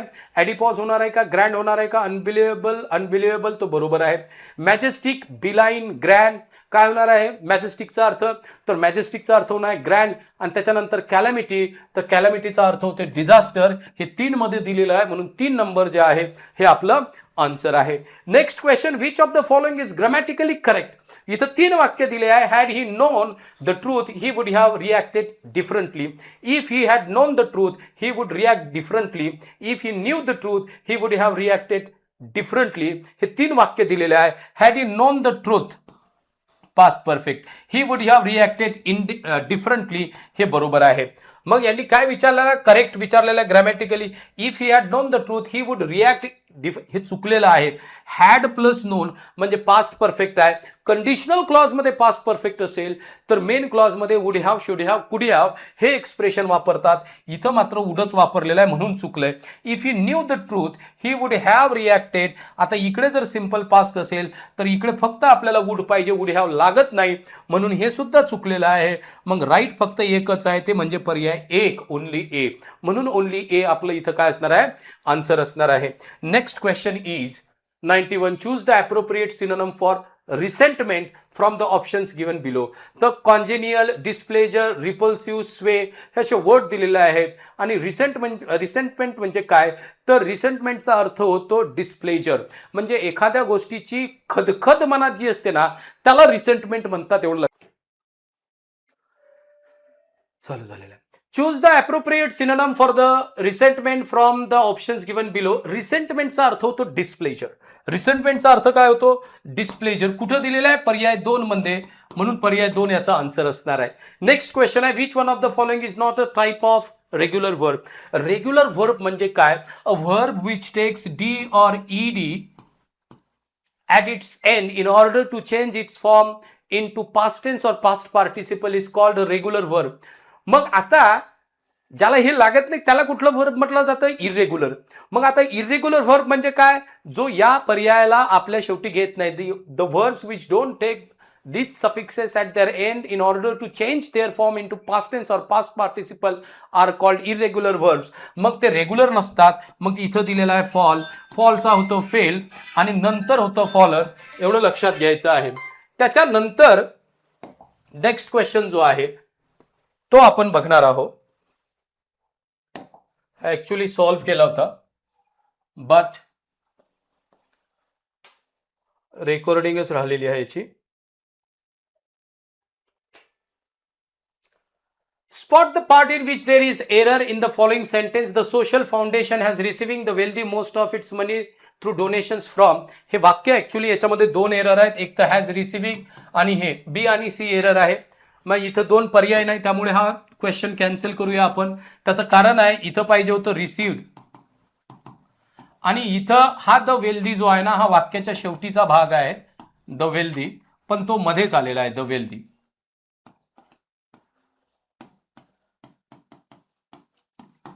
The social foundation has received most of its money through donations from the wealthy. हे असं वाक्य व्हायला पाहिजे परंतु ते दिलेलं नाही म्हणून let us cancel this question and move to the next one. Choose the correct sentence or sentences. इथं म्हटलेलं आहे you will dine with me tomorrow. त्यानंतर you will have added up these figures for me. You will find out when the train leaves. तिन्ही वाक्य interrogative आहेत पण कुठंच इंटरोगेटिव्हचं structure आपल्याला दिसत नाही. हे डिक्लरेटिव्हचं स्ट्रक्चर आहे म्हणून तिन्ही आपले उत्तराच्या शर्यतीतून बाद होतात आणि त्यामुळे पर्याय क्रमांक 4 जे आहे ना हे याचा आन्सर होते. Next question is a girl carrying a basket of flowers is standing there आणि यांनी विचारलेला आहे याचा आन्सर. तर याचं उत्तर a girl carrying a basket of flowers is standing there. The subject attribute. Subject attribute म्हणजे काय तर मागच्या वेळेस एक प्रश्न आलेला आहे यातला Abraham Lincoln the president of America हा प्रश्न आला होता. तशाच प्रकारचा हा प्रश्न आहे. अ गर्ल कॅरिंग इथं ऍक्च्युली आर्टिकल याची गरज नव्हती. Carrying a basket of flowers girl बद्दल माहिती आहे. Which girl the girl carrying a basket of flowers या मुलीबद्दल माहिती आहे. कोणती मुलगी carrying a basket of flowers म्हणून याचं पर्याय बी जे आहे ना हे उत्तर असणार आहे. ओनली बी आणि जिथं ओनली बी असेल ते आपलं उत्तर असणार आहे. मग ओनली बी कुठं दिलेलं आहे तर हे दिलेलं ऑप्शन 4 मध्ये. कुठं दिलेलं आहे ऑप्शन 4 मध्ये ओनली बी म्हणून ते आपलं काय असणार आहे आन्सर असणार आहे.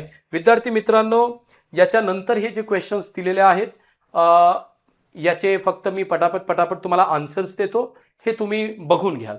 ठीक आहे.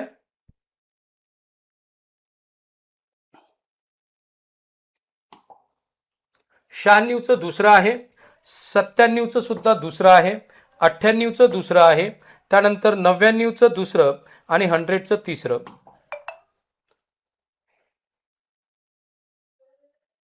98चं दुसरं, 99चं दुसरं आणि 100चं तिसरं हे याचे आन्सर्स आहेत. आय होप हे अनालिसिस तुम्हाला कळलं आहे. रीडिंग कॉम्प्रिहेन्शन ते तुम्हाला समजावून सांगण्याची गरज नाही. रूल नसतो. एक्झॅक्टली डेटा वाचायचा असतो, तो समजायचा असतो आणि त्याचे आपल्याला आन्सर्स समजून घ्यायचे असतात. Thank you very much for watching this video. आणि काही क्वेश्चन असले तर प्लीज कमेंट बॉक्समध्ये कमेंट करा. I will try to answer all your queries. Thanks a lot guys.